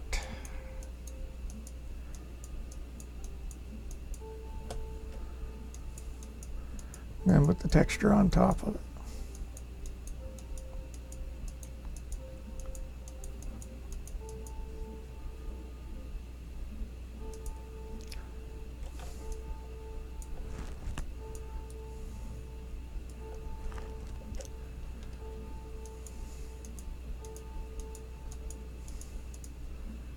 have to go back and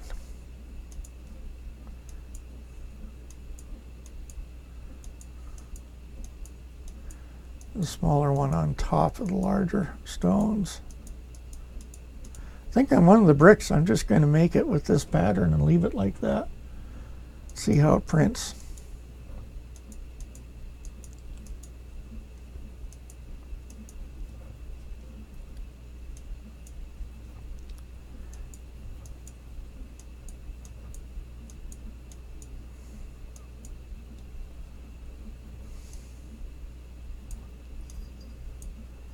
Minus focal shift. So I don't understand what that does, so I'm going to have to do some reading on it.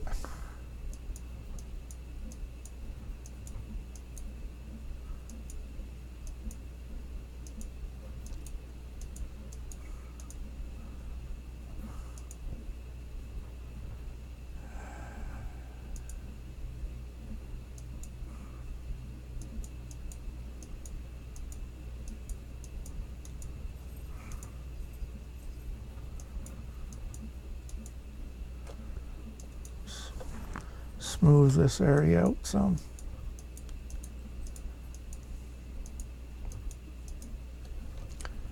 What does this look like now? Well, that's okay. I don't like this part up here, so I'm going to have to alter that as well. But this next brick down, when I do it, I'm just going to do it with the cobblestone pattern on there and see how that turns out.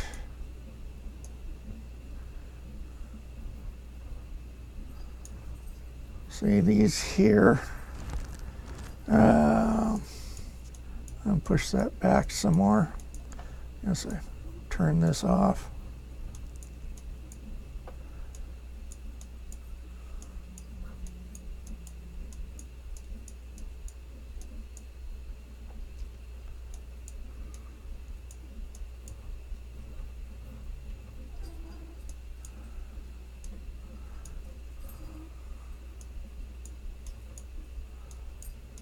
Doesn't look like I'm doing much, but I'm pushing this back. I'll bring this forward some.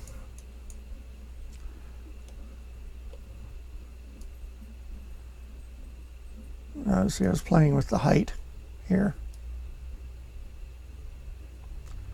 I'm going to leave that one as is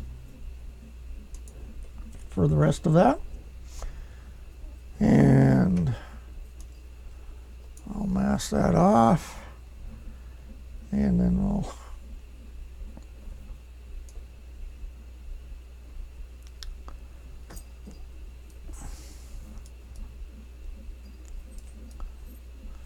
so this tile will be quick once I get the masking figured out for it.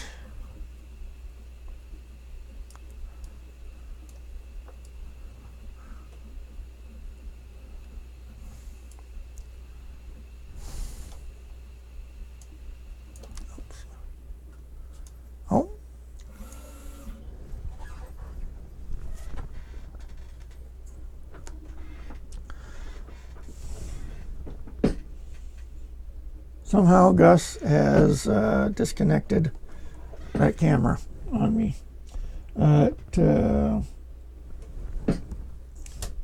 Print is done though.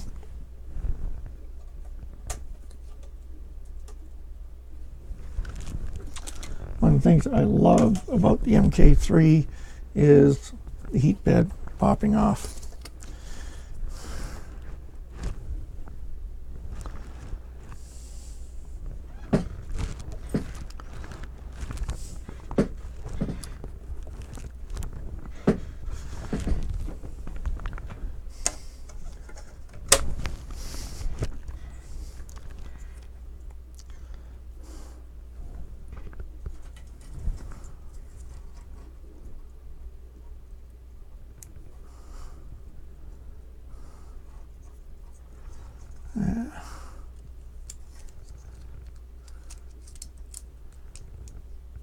Camera goes right in.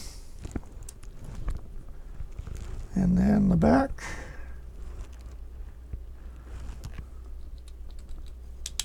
Snaps on. And now, there. My camera has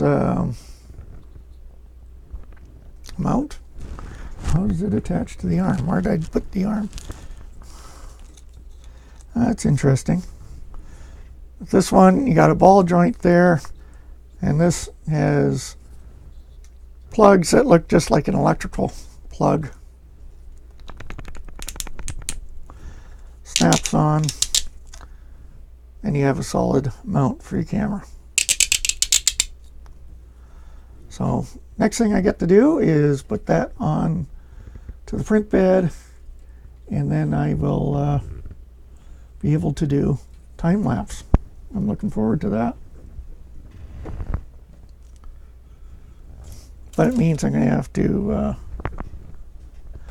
take that apart, but I'm not going to do that yet. There we go. I'm going to finish this up here first. And I'm going to print out this tile, and I will add the camera later on, I think. As I speak, I'm thinking about that plan. And the cats are going, forget that, feed us. How come there's no food for us yet?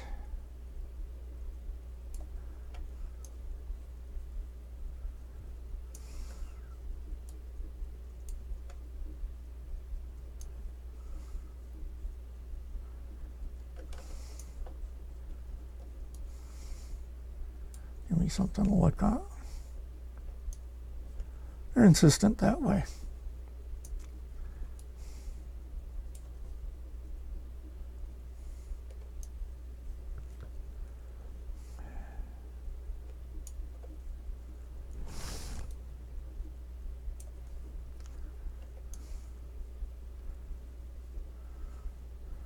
I'm just not used to using the keyboard that much with the program, which is strange, but I don't mind having the mask miss the edge some.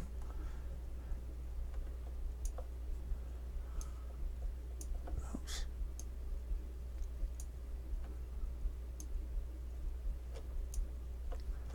Because I'll add some texture to those edges, which is fine. But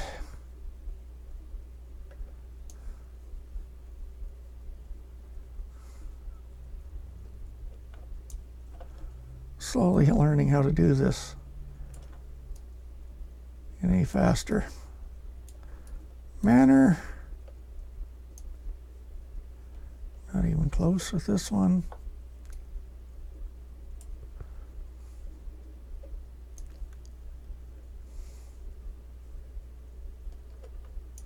I'm not going to that edge for a reason.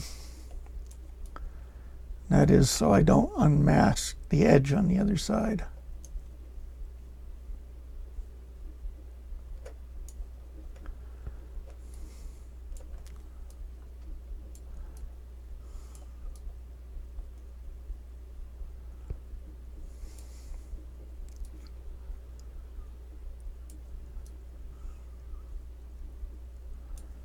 Come on. Let's get you in the center.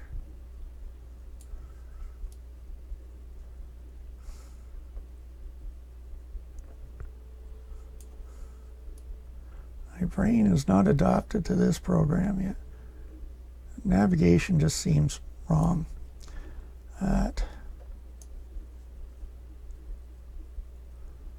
Now, I have to see how much.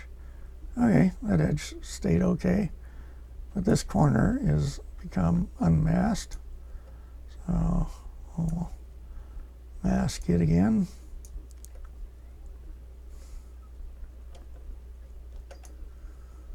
Oops.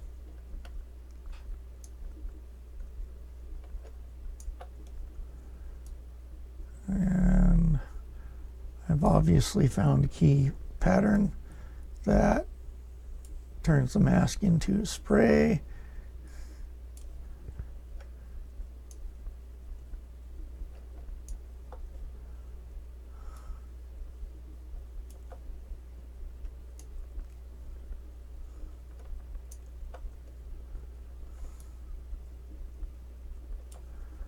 You can see how it cleared over there. I'm going to have to remask that area.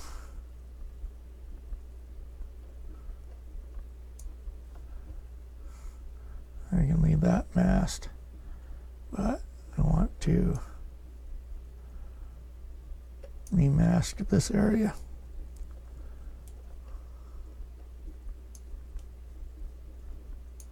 There.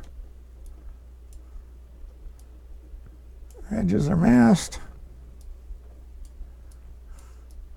So as I said, this one I just use that texture as big as I can get it. And that's all I'm going to do for this one.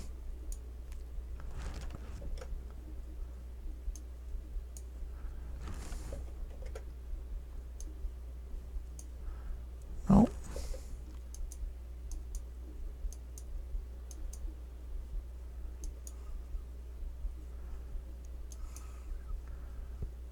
I'm going to have to manually go in and clean up some of that stuff. You're getting the entire alpha square here. I don't think I have the option in ZBrush Core to make my own. Although I guess I can make it as a pattern, but that's okay. We will just turn this off and turn this into a small brush, increase the intensity, and we will zoom in. I have to take these lines out.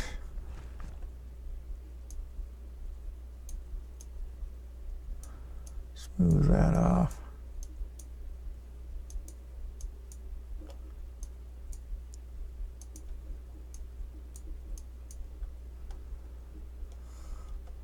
Smooth.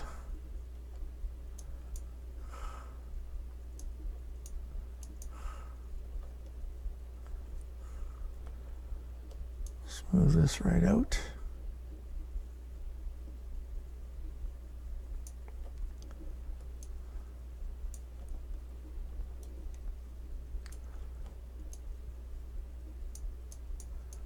I'll smooth it out. We can just build a rock pattern into this. Smooth this section of it. Rock and smooth. Maybe build that up some. Smooth this off.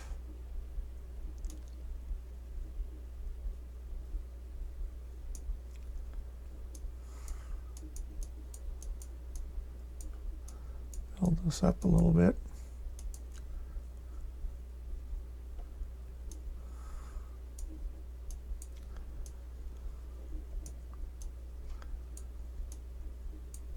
Reminds me of using Photoshop. What am I going to do here? I'll build this up. Smooth it.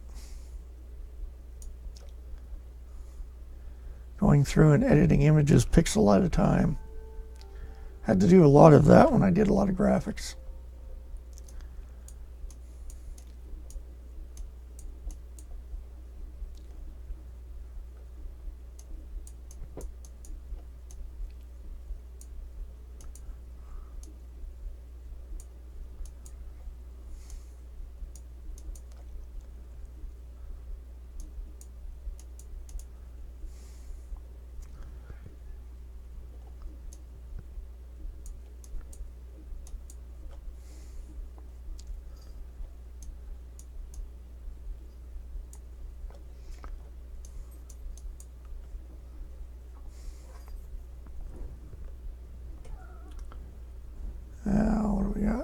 this area is definitely need a help.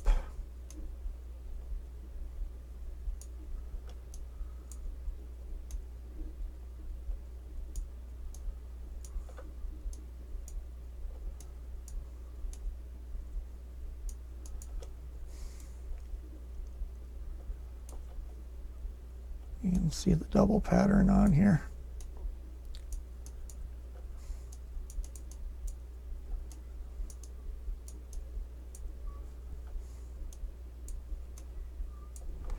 Oops.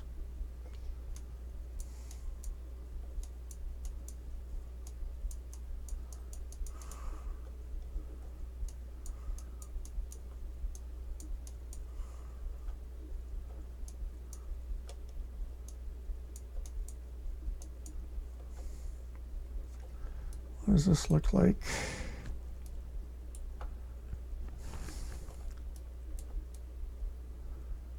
Edge on. They're not very high. That's good.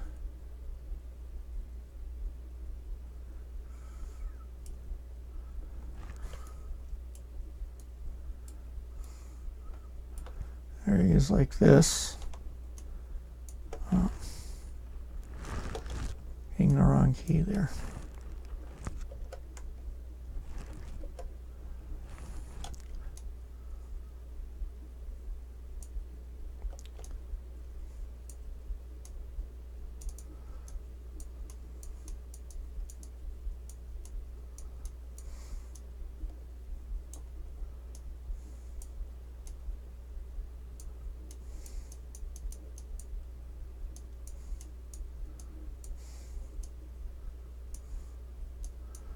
This area just looks too busy. So let's bring this up and smooth it off.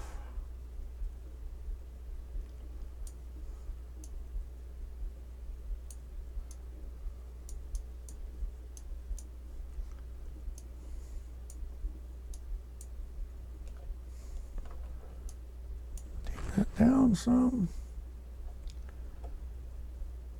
How are we doing here? Almost have it.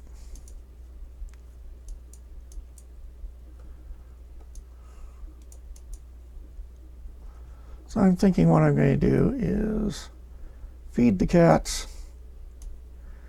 and then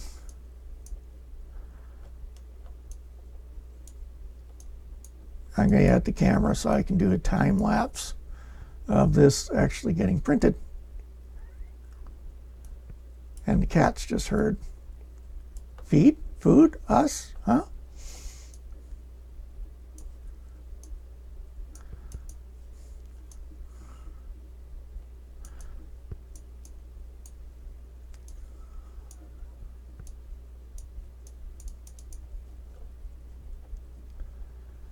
Now the problem with this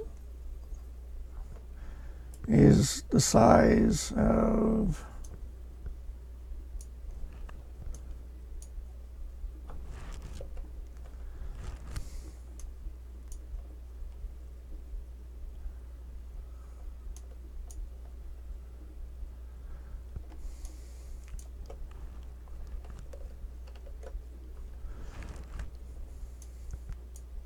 oh, come on, not getting this to move now.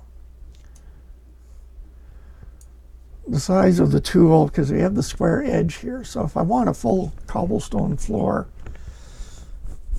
I'm going to have to be very careful how I use this, because I'll have to keep doing what I'm doing right now, and that is manually going in. So you have to increase the draw size here, not that much. And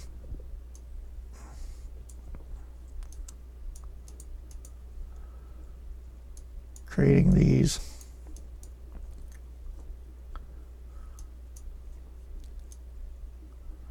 This is a bigger area here. And dropping my draw size off. And building it up and then smoothing it off.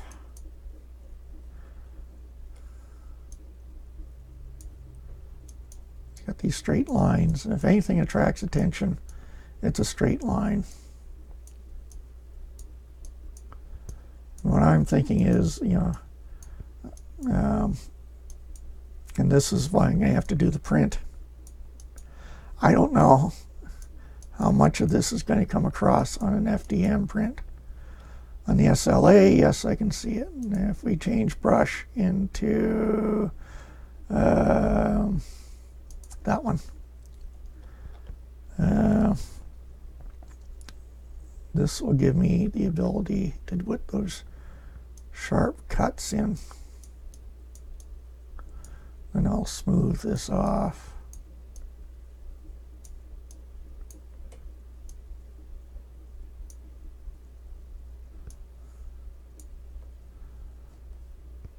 There, that gives me the basic outline of the stones.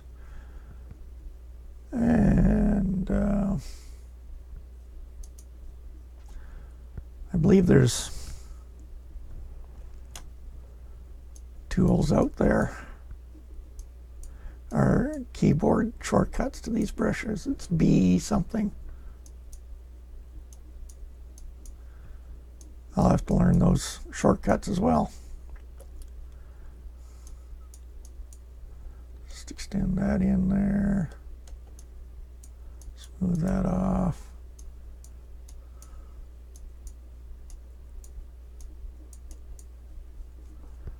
This long line here. What do we look like now?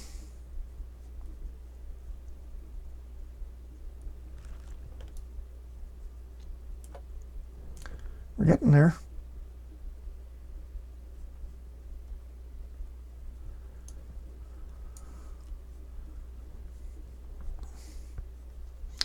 I have to add those in here.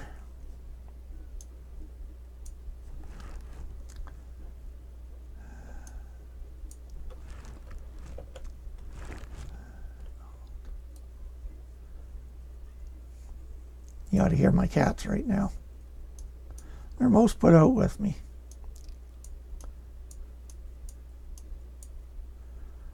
Bring this up, bring it up here some.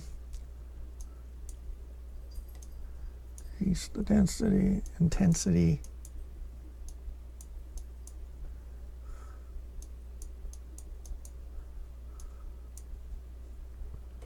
I'll do it for there.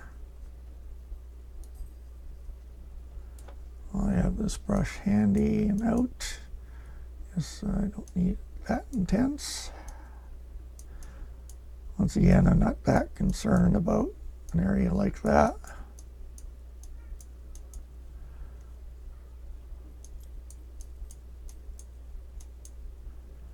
And we'll zoom in.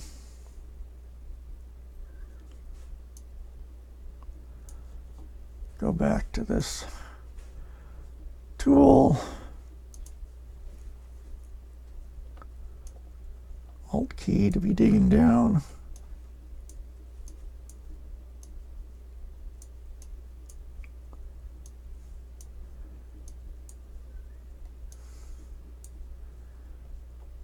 I think I hear tearing going on out there. Let's go back to our, I do hear tearing out there.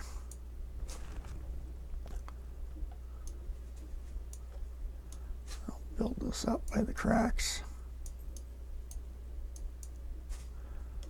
And then smooth it off.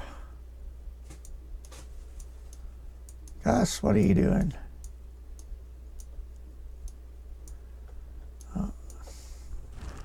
Let's flatten this out some. Need a bigger draw size for it.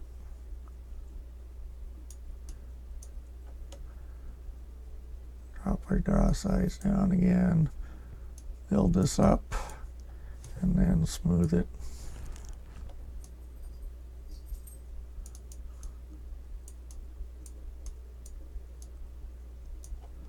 I need to build this up a little bit.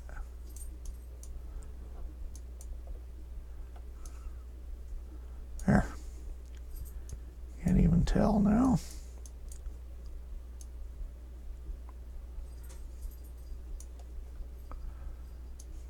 this up here. Break up those flat lines, straight lines. Build this area up.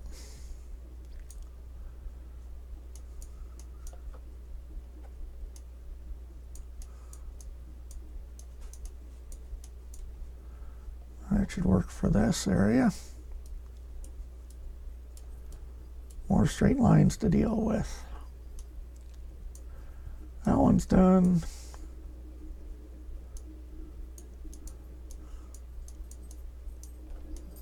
And build this up here.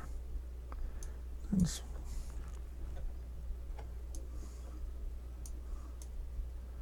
remember what my fingers are doing.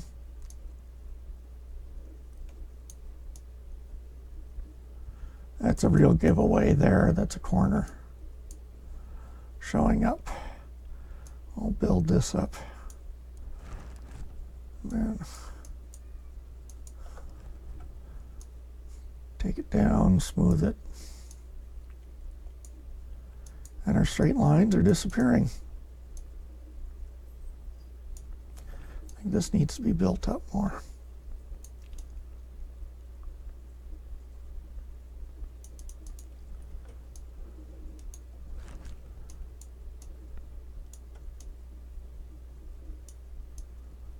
Actually, it's becoming too much of a ball there. There we go.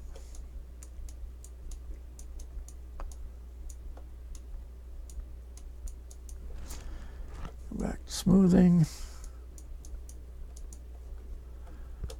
This one here. Build it up. Knock it down. Smooth it off.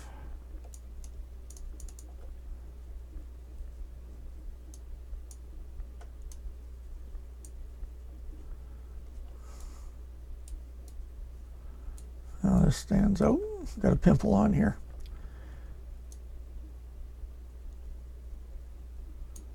Flatten it. Flatten that area and smooth it. Yeah. More straight lines. It's the battle of straight lines.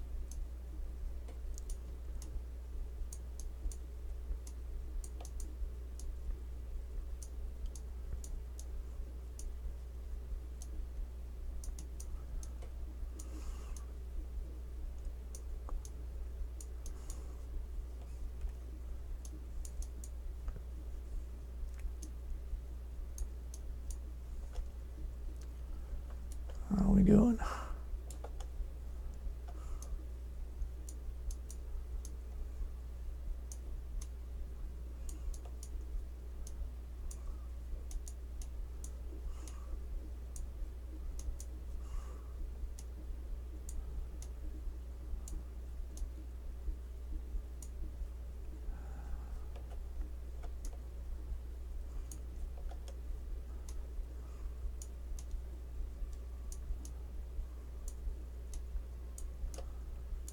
Build this up some.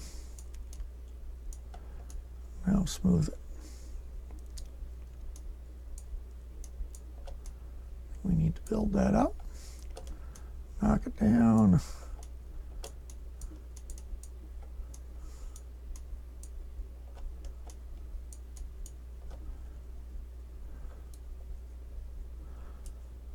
This area is fairly complicated, but I'm going to leave it like that, I think. Let me smooth an area here, there, but I'm going to leave that messy to see how that turns out. What else do we have here?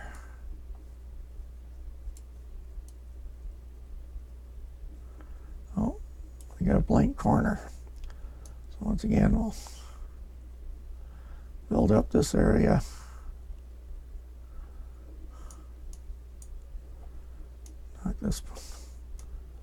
Knock some of it down, build that up, and then smooth it off.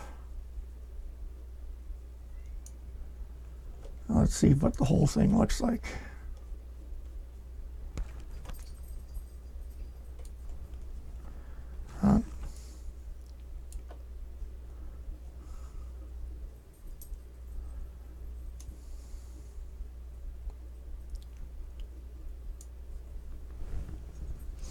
good enough for doing a print. So I'm going to leave it at that. Thanks for hanging in there. And I have to find out what's going on with my audio.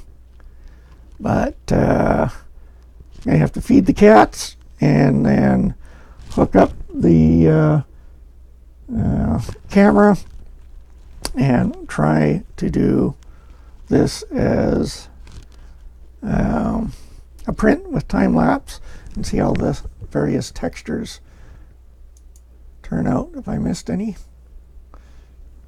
I've got this tile here. It looks like I've missed. Now some of these I've actually done.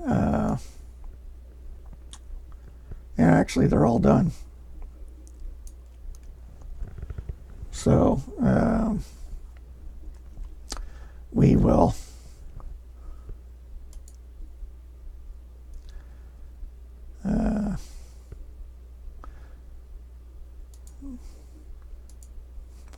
document.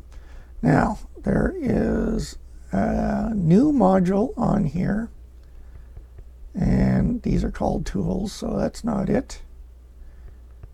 3D print hub. That's the one I want.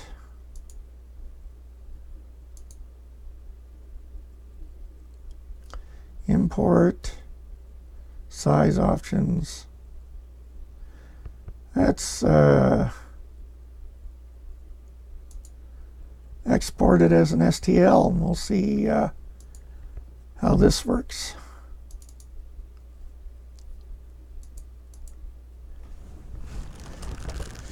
What is it? It's October now. October 3rd.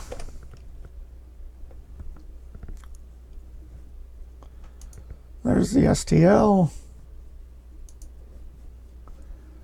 We will clear this. Go back into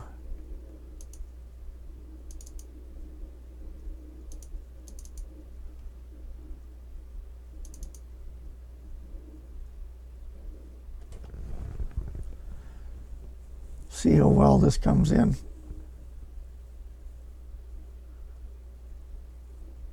I haven't seen it pause like this before. Whoa. I think we got a scale problem.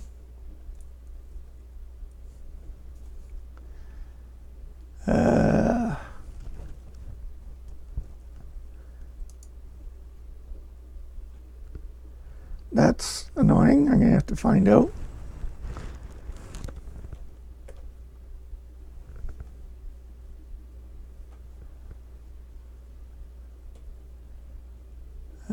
Now let's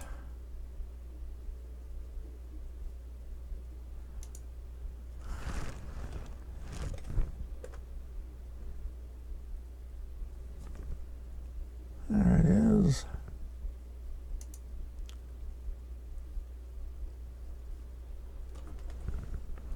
I think that's still too big. Okay.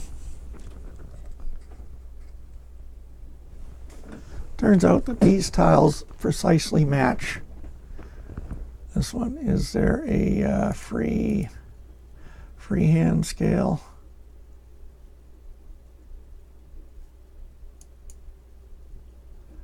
Okay, that was a 50%. Let's try 40%. And let's move it.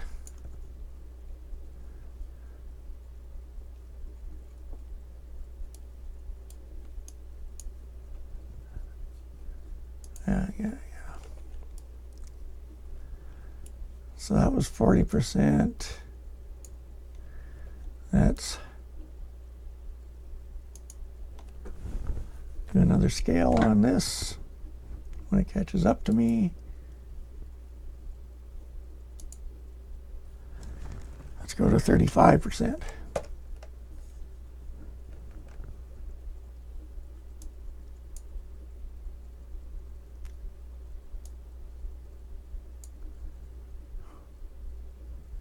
30%.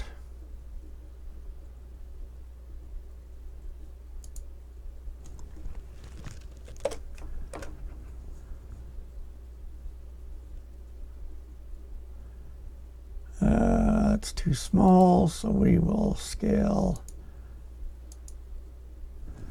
32%.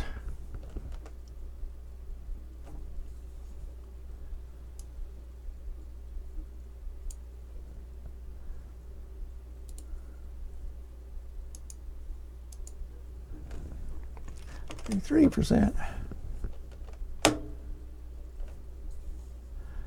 Okay, I think I'm going to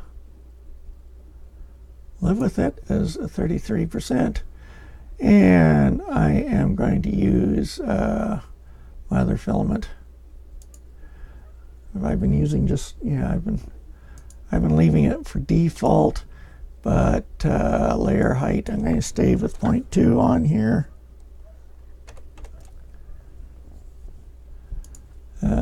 Infill will be 0.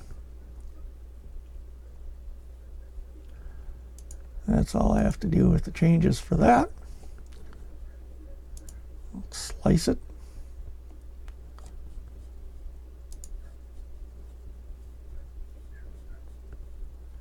Not ready yet. There we go.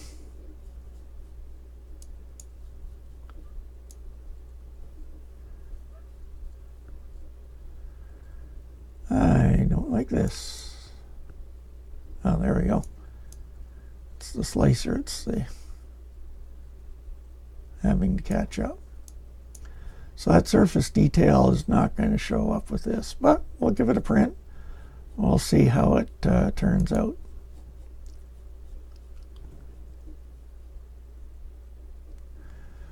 I want that surface detail. I might as well change this. I've been doing 0.2 because of the flat. Let's see what it does. It's 0.15.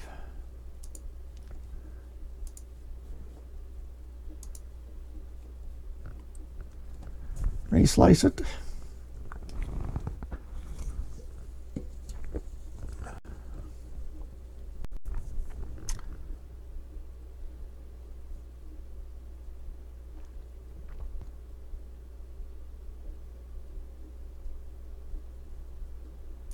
Now that was an export to STL, and this is the longest I've seen Slicker slice something. So I may have to try to see how it, there we got a little bit more detail with that. Okay. See if there's a difference exporting it as an OBJ file.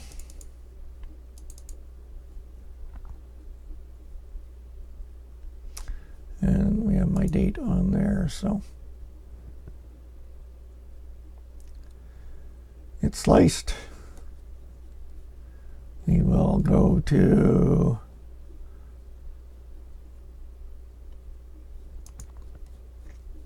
there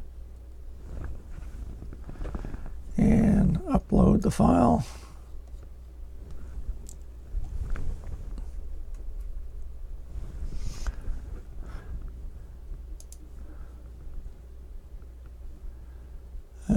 Let's see what we got. Game scene.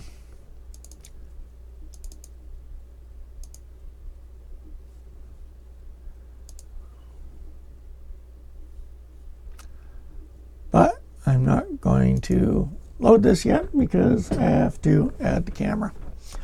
So we will leave it at that. Thanks for hanging in there, and probably see you Friday night.